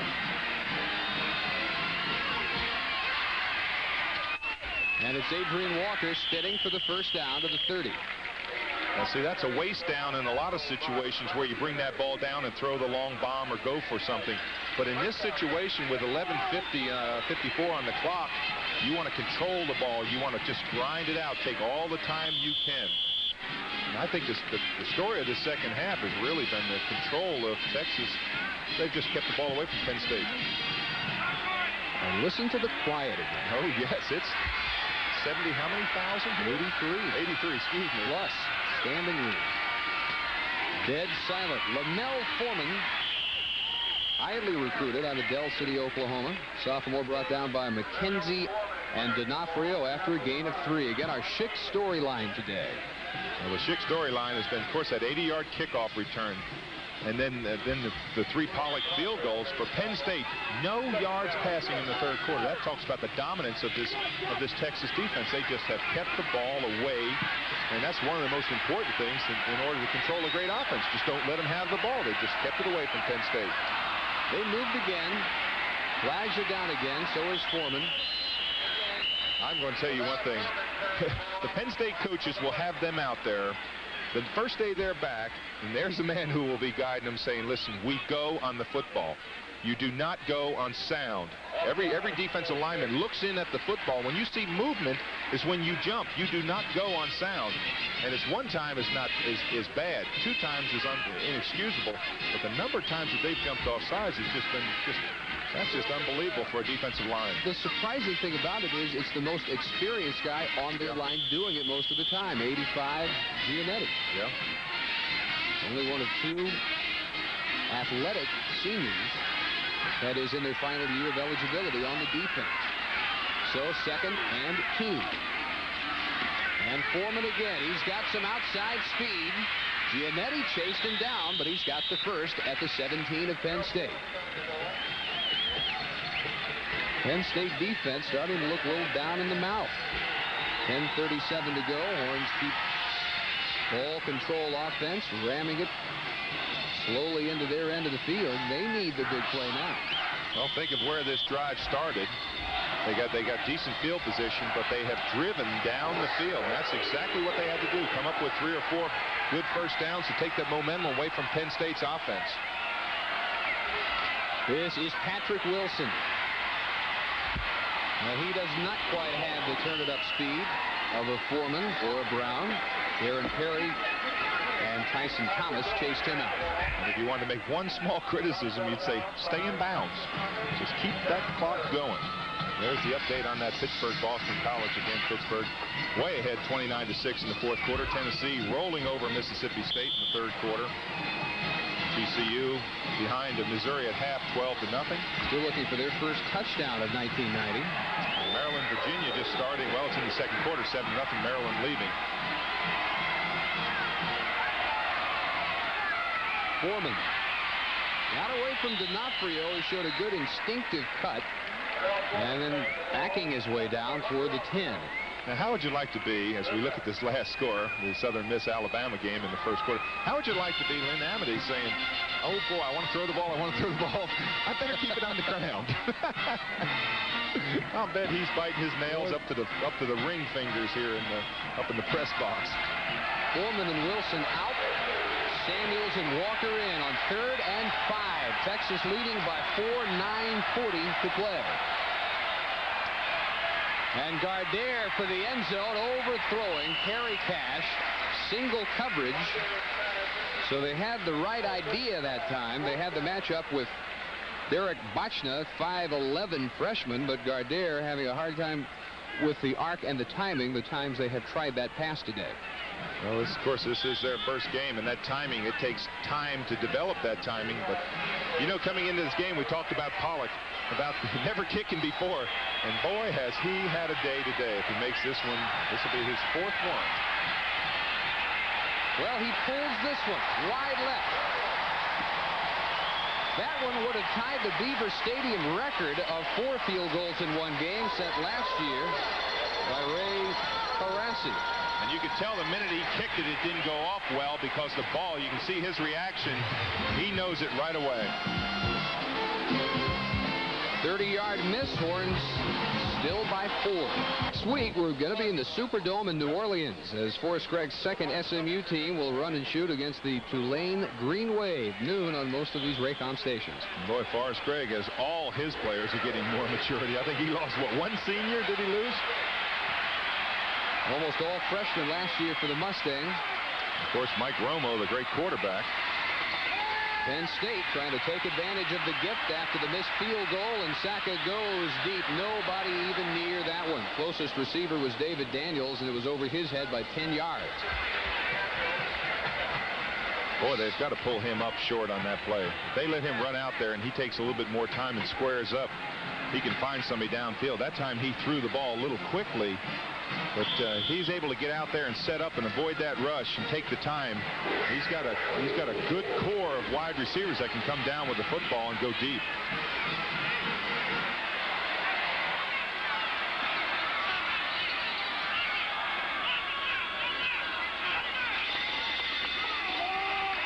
Leroy Thompson brought down by Garza. He's got 15 yards and the first down. Not much of a day, really, for Thompson as he replaces Blair Thomas until this run. This is as well as he's looked today. Yes, it is. We do have an injured player down the field. And that's Garza. Thompson just freight trained him. Of course, everybody asked how Thompson ever got out of Tennessee, but Penn State, Joe Paterno went down there and recruited what was considered by many the best player to play in Tennessee last year, and that's Leroy Thompson. Good cut back, following those big offensive linemen there. That's McCartan that he followed. Good block downfield. Nice yardage. Good Ouch. pickup. And the knee to the face mask. So while they check on Willie Mack Garza, we'll break. 9:18 to play in the game. 17-13 overcome. Garza hopefully okay. They had a whole tailback. Had to control the ball, and number 3 especially they have not done since they fell behind. Absolutely. They come of age. They have, I don't know about replacing Blair Thomas, but they have not controlled the football at all. Good pitch. Gary Brown. Texas territory to the 43. Gary Brown last year an emergency defensive back for 5 games. And what do you bet he's going to be the starter ahead of Thompson next week? Oh, boy. We caught in a little bit of a lane, but really Brown just breaks this thing through. He has just picked up yardage all over the place today. He has just had an extraordinary day. What Texas needs to do is regroup, take a deep breath, and they need to stop Penn State because they have played extremely well. Jones coming on the blitz. Brown passed him and then chased out after a pickup of 2 or 3 by Lance Gunn. If Texas can't finish the job, this is the same situation they were faced with last year. They led 12-9 until 6:52 to play, and then Penn State scored on the block punt recovered in the end zone. They won it 16-12. Texas says that shouldn't happen this year, but they had a chance to go up by 7, missed a short field goal, and now here's Penn State driving again. This is just the whole season's tone may be set in this defensive stand Texas is trying to make. Thompson back in at tailback. And they throw to him. Very close for the first. Out of bounds at the 31. Richard made the stop. We'll see if they move the chains again. They do. Well, Dave, we talked about how pivotal a game this was also. If Texas, as well as they've played, if they lose this football game, you realize what they face in 2 weeks. A Colorado team, then we talked about Arkansas and Oklahoma. So they really need to win this football game. I know that's a worried Joe Paterno over there, but they have played so well. Their defense has responded every time except the last time. Really, that's really the only drive that Penn State had for a touchdown. Same formation. Again, Thompson in motion. And this time the draw play to Gash. Big tackle. James Patton helped by Anthony Curl. That had big potential. That certainly did. I'll tell you, if Gash doesn't lose his feet, he's got a big gainer because Texas was really coming hard on the play, thinking pass. Now you've got 2nd down and 10. If you're a defensive player, you've got to think rollout. That's one thing that's really hurt him as we look at that Tennessee score and some of the other scores going on. But you've got to think rollout by Saka, where he's rolled to his left and been so effective. You've got to think the downfield crossing patterns. There's just a lot of things to be as a defensive player to think about. Oh boy, offensive guard jumps. I think that may be Huntington, number 66. Boy, and look at Joe Paterno. You can just read his face. He's had more offsides penalties today than I bet he's had in years. They march back to the 34-yard line. You don't even want to be within 50 yards of Joe Paterno at this point. And there's the story of the penalties. Only 3 by Texas. That's extraordinary to have only 3 penalties in a football game. They have done everything but control the big play today. 2nd and 13. Thompson almost stopped for a loss, and short yardage as it is. Jones with the first contact that time. You know, we talked about Brian Jones and what he needed to be to this football team. Watch Brian Jones. He's going to get blocked. Now, there's no sin in being blocked, but you get right back up and get into play. And that's what he did. Every football player gets knocked down, but every football player doesn't get up as quickly as he did. That's what coaches teach you. When you get knocked down, you spring right back up. You don't lay on the ground. This might be the play of the game. 3rd and 11. 7:10 to go. And they've got Thompson first down.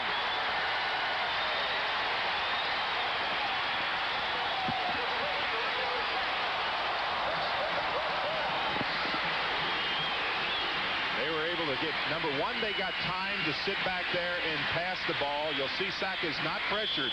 His linemen give him a lot of time. He's standing there. They also have time to bring Thompson out of the backfield, circle him out of the backfield 17 to 20 yards downfield. That's a lot of time. Anthony Curl picked on again for the first down at the 14. And the draw play to Thompson. He is dragged down, maybe lost one, by Shane Dronette. Dronette just kind of swiped him down. Boy, they're okay on 1st and 2nd down. They got the touchdown drive after completing a 48-yarder on 3rd and 16. Got within 4. 3rd and long. They get inside the 15 here.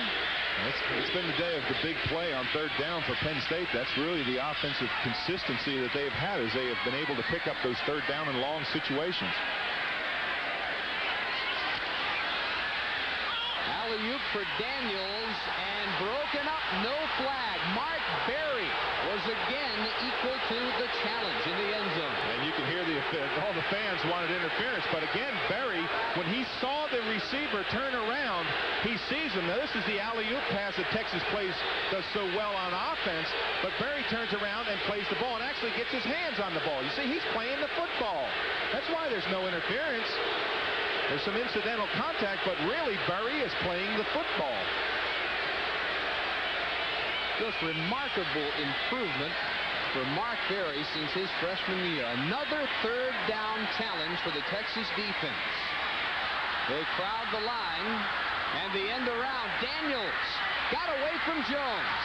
Lance Gunn got a hit, and they do not come up with this 3rd down. I want to tell you, Brian Jones just about became, he came within a whisker of having a terrible play. He came down, he came in there, he tried to jump inside, tried to time it, and I mean he was within an inch of being offsides, but he was able to get back. Watch Jones. Right at the top of your screen, he gets back. This is good play. They tried that reverse that was successful earlier. Good containment out there to force it deep.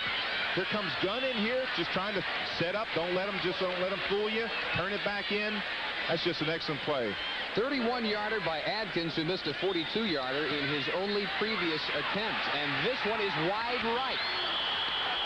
So now the Lions come up empty on a long drive. And the fans still can't forget what they wanted on that play by Berry, the interference in the end zone. They certainly do not. Big Stadium, that play in the end zone, Dave, that they wanted the interference on, that looms as the big play in this football game. If they get that interference, it's first down on the goal line. As it is, Texas has got the ball, and now they have to control it. Well, Adrian Walker, hit by Keith Goganis, maybe back to the line of scrimmage, but the clock rolls down to 5 minutes. Here is the play again by Berry. Well, again, Berry is playing the ball. This is the alley-oop that Texas does so well on offense. Now, there's some contact there. But it's both guys pushing on. But it's kind of both guys in there. And look at the official. Perfect position to make the call. You just don't argue with the official if he's in position to make the call. And he was there. Great at camera coverage as we have. No camera gets a better angle than that official had. Absolutely correct there. 2nd and 10. And Gardere for play action has Johnny Walker. He's had a pretty quiet day, but he looks like he's got a first down for Texas here with 4.5 minutes to go. And a little thing by Johnny Walker, did you notice how it's, whoop, I'm running out of bounds. I better get down to keep that clock going. Gardere now 14 for 28, 210 yards. Has not been intercepted today. It's close to last year's stats. Last year he was 13 to 23 for 170 yards. Just the second catch by Johnny Walker. 21 yards for the day. There's Gardere's number. Adrian Walker stays in bounds, close for another Texas first down. The clock rolls down to 4 minutes. And those coaches on the sideline, I look down at Texas sideline, they're all going, whoa, don't run out of bounds. Turn it back up. But now's when you do things, if you've coached your football team right, you do the proper things. Number one, you give it to the most experienced backs you have. Adrian Walker, he's just sure-handed. He doesn't fumble the football. You don't do anything tricky that's going to cause a fumble, like one of those pitch handouts or something like that. You just go to the basics and try to control that clock. Less than 1 on 2nd down. And they go with Size and Patrick Wilson for the first down. See, nothing fancy, just straight ahead power football. And again, with 3 minutes and 27 seconds after they move the chains, now if you're a quarterback, what you want to do is keep an eye on that 25-second clock to make sure you use all the time that you can. You're still trying to they need at least 2 more first downs. But again, they need to control the clock. Which rolls inside of 3:15.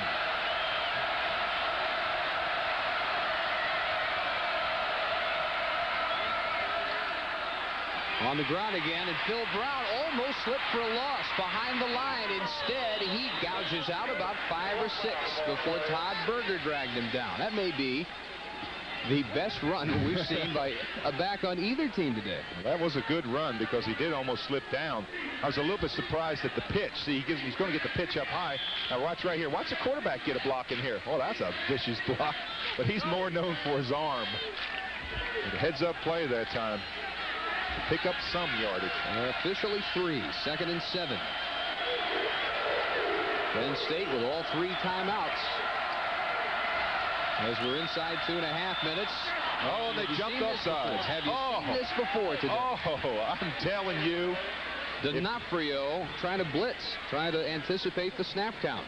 And Joe Paterno is standing, as you said, by himself, walking back and forth. He has seen it all day long. Look at him. Look at him. He has seen it all day long. I bet they have 7 or 8 offsides calls. This is a timing play. Just trying to time that snap count. Look at him. Gardere doesn't even get the snap count. I want to tell you, the best play of the day is Todd Smith snapping that ball. As soon as he sees that penetration across the line, snap it. 5 free yards, 2nd down and 2. Almost got caught again. It was Giannetti. Brown shows that shiftiness into Penn State territory, deeper to the 43. Darren Perry with the stop. Interesting, with not a whole lot of experience in this Texas backfield, Phil Brown in his first college game being called on for the biggest carries of the game, with now 2 minutes and 4 seconds and counting. That is interesting, but I can tell you in a huddle right now, the quarterback goes in there and everybody's saying protect the ball. Don't hold. Don't make a stupid play. We're on 2. They're repeating the snap count. They're just going over everything. Every one of those backs that's carrying the football, they know, first and foremost, if you don't gain an inch, don't fumble it. Lions have to think about a timeout after this play. Brown on the pitch. Very conservative to fall down at the 44, and they will get their first timeout called at 1:34 remaining. Well, this is where if Penn State is going to make a stand, they're going to have to make the stand right here. They're going to have to use their timeouts because there's only 1:34 left.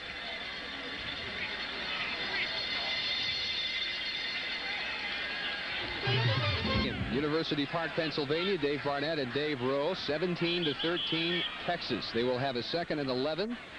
They're at the Penn State 44 with that much time remaining, each team with 2 timeouts. Last time Texas won an opening game of this magnitude was at Auburn in 1983. That started them on the road to an 11-0 regular season.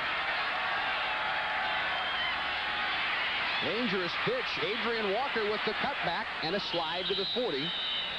And it will bring up a 3rd and 7 as the Lions use their 2nd timeout with 1:27 to go. Well, we talked about a dangerous pitch. It is a dangerous pitch on that. But, of course, you've got your most sure-handed back there catching the ball, and that's important. You know, right away, I know the first thing we need to start discussing or think about is player of the game. Gosh, there's a lot of candidates today. We've had some just great play by both the offense and defensive linemen. You know, linemen never get credit, but boy, they played well. The Horns still with 1:27 to sweat out here. Well, the Horns will look for a 3rd and 7. Try to keep their ball control magic alive with 1:27 to play. And it's going to be interesting to see if Penn State gambles and perhaps gets caught jumping again at the line. Not this time. Gardere swarmed under. Goganis got him back at the 45, and the clock at 1:18 is stopped by the final Penn State timeout. They burned their last one here. Keith Goganis with the biggest defensive play, certainly of this drive, one of the biggest of the game, on the 6th sack the Lions have enjoyed today. And now if you're the Texas Longhorns, you've got your defense over there saying, okay, listen, this is what we're going to do.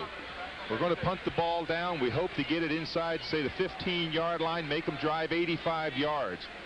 We don't want anybody getting beat deep. There's 1:15. They're going to have, Penn State will they have one timeout, Dave? Penn State's out. They're out of timeouts. So the one thing you say is don't get beat deep. Don't have the 55, 60-yard pass completion and run. So there's a lot of coaching going on the sidelines right now. Well, they come up empty on that drive, but a great time-consuming drive. Absolutely. You know, one of the candidates I was thinking, and I know you think this is lineman mentality, but Todd Smith, how many times did he snap the ball? You know, when they were jumping off sides, and Penn State's had 7 or 8 offsides penalties today. Waits has had a great day punting. Low wobbler. Tyson Thomas past the first wave and up to the 24. So Penn State is 76 yards away with 1:09 and no timeouts to work with. Okay, now if you're Texas, you want to keep them in bounds. Wherever you tackle it, do not allow the out pattern where they can use that clock to their advantage. Make them use everything as a hurry-up offense. Try to keep the ball in bounds. Let the clock keep on running. Don't get beat deep. And they've got 2 excellent backs back there, and especially in Gunn and Richard, not to get beaten deep. Mark Berry and Cavanis have played well today. But now it's a time where you don't get beaten deep. Saka chased by Giles. And back across the field, it was almost picked off by Lance Gunn. He's kicking himself. The ball in the neighborhood of Rick Sales, the tight end, and Gunn says, I should have stolen that one. Oh, boy. Gunn came close to intercepting that ball. Just didn't look it in. Just kind of bobbled it. That's a big one, but you cannot give. These linemen have got to get a rush also on Saka. They can't give him that much time. Especially they need Giles and Dronette, Patton, Jeter, Hunt to get in there and get a rush on Saka. No pressure here. The ball is caught. Thompson out of the tackle, has the first. Up to the 38, and the clock rolls as soon as they spot the ball. It's got 50 seconds now. And still stopped before they move the change. Thompson for a catch of 12 yards, and the clock now rolling. Richards playing about 25 yards off the ball, just trying to react to the football. He and Gunn are playing what they call a two-deep safety. They're playing too deep. They're dropping about, as soon as the ball has started to be snapped, they drop back and they're playing about 20, 25 yards off, just letting them catch him in front of them and then reacting to the football. Hard to put into words what this win could mean for David McGill. Oh, he's been under tremendous pressure all year. Everyone, everyone knows the Texas tradition, and he said, hey, I've got confidence, and he told his team that too. He said, don't worry about me, guys, I've got confidence. Dronette rushing Saka, who gets away. Caught by Daniels, quickly out of bounds at the 42, 36 seconds. David Daniels, the senior, on the crossing pattern to keep the drive going. Penn State has to have a touchdown. Now this is that deep zone we were talking about, and it's a crossing pattern. It's what does the most damage. You can see right there, they're just crossing. It's thrown in between the zone, and he gets out of bounds to stop the clock. Looked like Cavness passed him to somebody else's zone, and no one was in that zone. They need to get a pass rush is what they need. Saka deep for Terry Smith, and broken up. Cavness back there along with Richard. And for a split second, it looked like Terry Smith might get it on the rebound. Boy, that was so close. They had two men on him. You saw how quickly Richard started to react to him as soon as he saw him going long. Now this is the play right here. Now watch now this is important that they do not play the man. Now right here, put the hands up. You can see right there, the hand goes up. Ooh. That was a little bit of face guarding. That's a close call. Off the back of Richards, that deflection. 2nd and 10. Again deep, and again they had a man, and now a flag. Pass interference.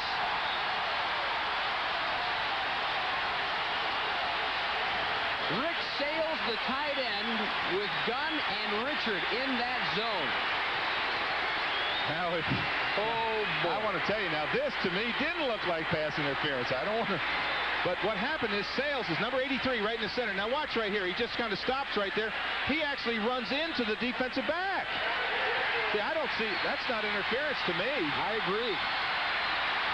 Now again, one thing about that's important is it's just a 10-yard penalty. It's not at the point inside the 15-yard line. It's just a 10-yard penalty. It is a first down. Penn State will have the ball on about the 27, 28-yard line, but that didn't look like interference to me. That's a tough call. That is. That is incidental contact. From the 27, 22 seconds. Saka in time. Terry Smith to the 20. Brian Jones hit him there along with Mark Ferry. The clock rolls. Lions have no timeouts. If they can stop him one more time, not in the end zone. 5, 4. This is it. This is the ball game. And it is a floater broken up. And it's all over. The Texas Longhorns survive.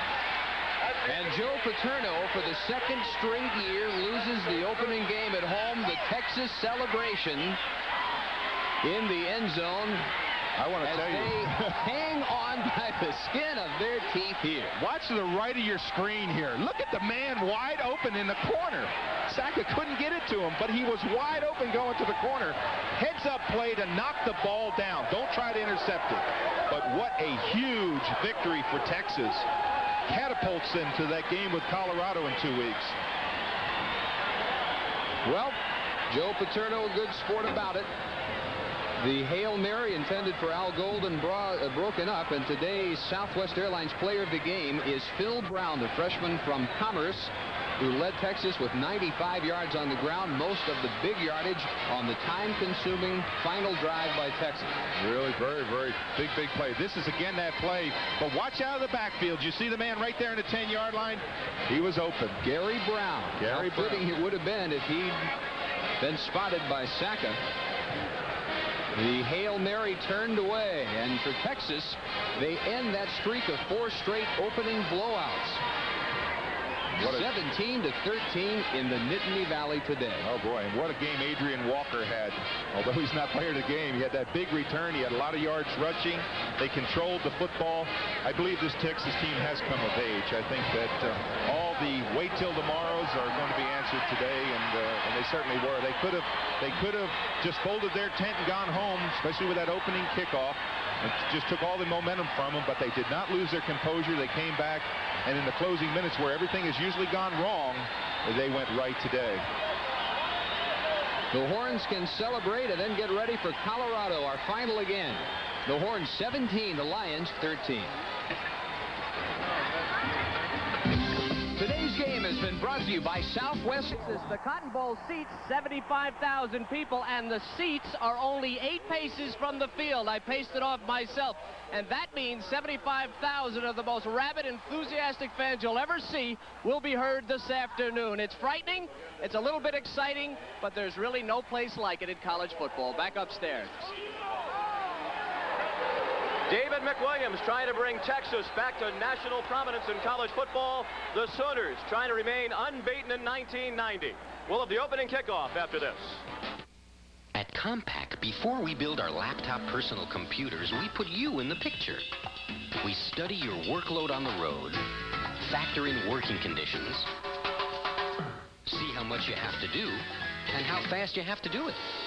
This is why more people use rugged, compact, portable, and laptop PCs than any other.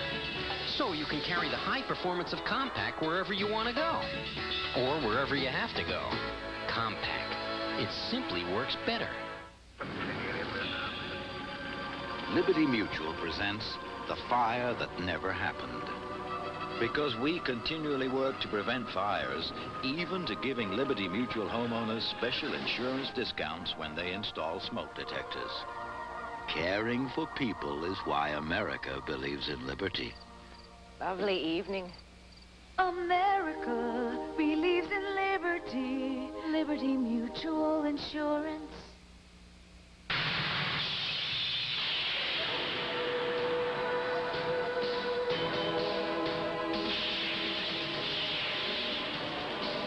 Once, there were a few proud men of adventure, men of courage, men who knew the meaning of honor. There still are, the Marines. We're looking for a few good men.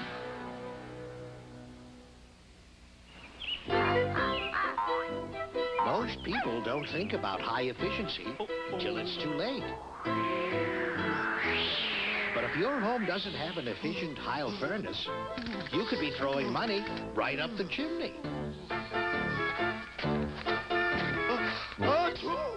A Heil furnace keeps you warm without freezing the rest of your budget. Heil Home Heating Systems, the energy savers. Presentation of college football, Texas at Oklahoma, is brought to you by High Performance Compact Personal Computers. Compact, it simply works better. And by Liberty Mutual. For your insurance and financial service needs, America believes in Liberty Mutual. The largest Ferris wheel in the world. Just one of the highlights of the Texas State Fair. And the centerpiece of the fairgrounds of the state of Texas, the Cotton Bowl. As Kevin kindly told you, half of the Cotton Bowl filled with Oklahoma supporters, the other half occupied by the rooters from Texas.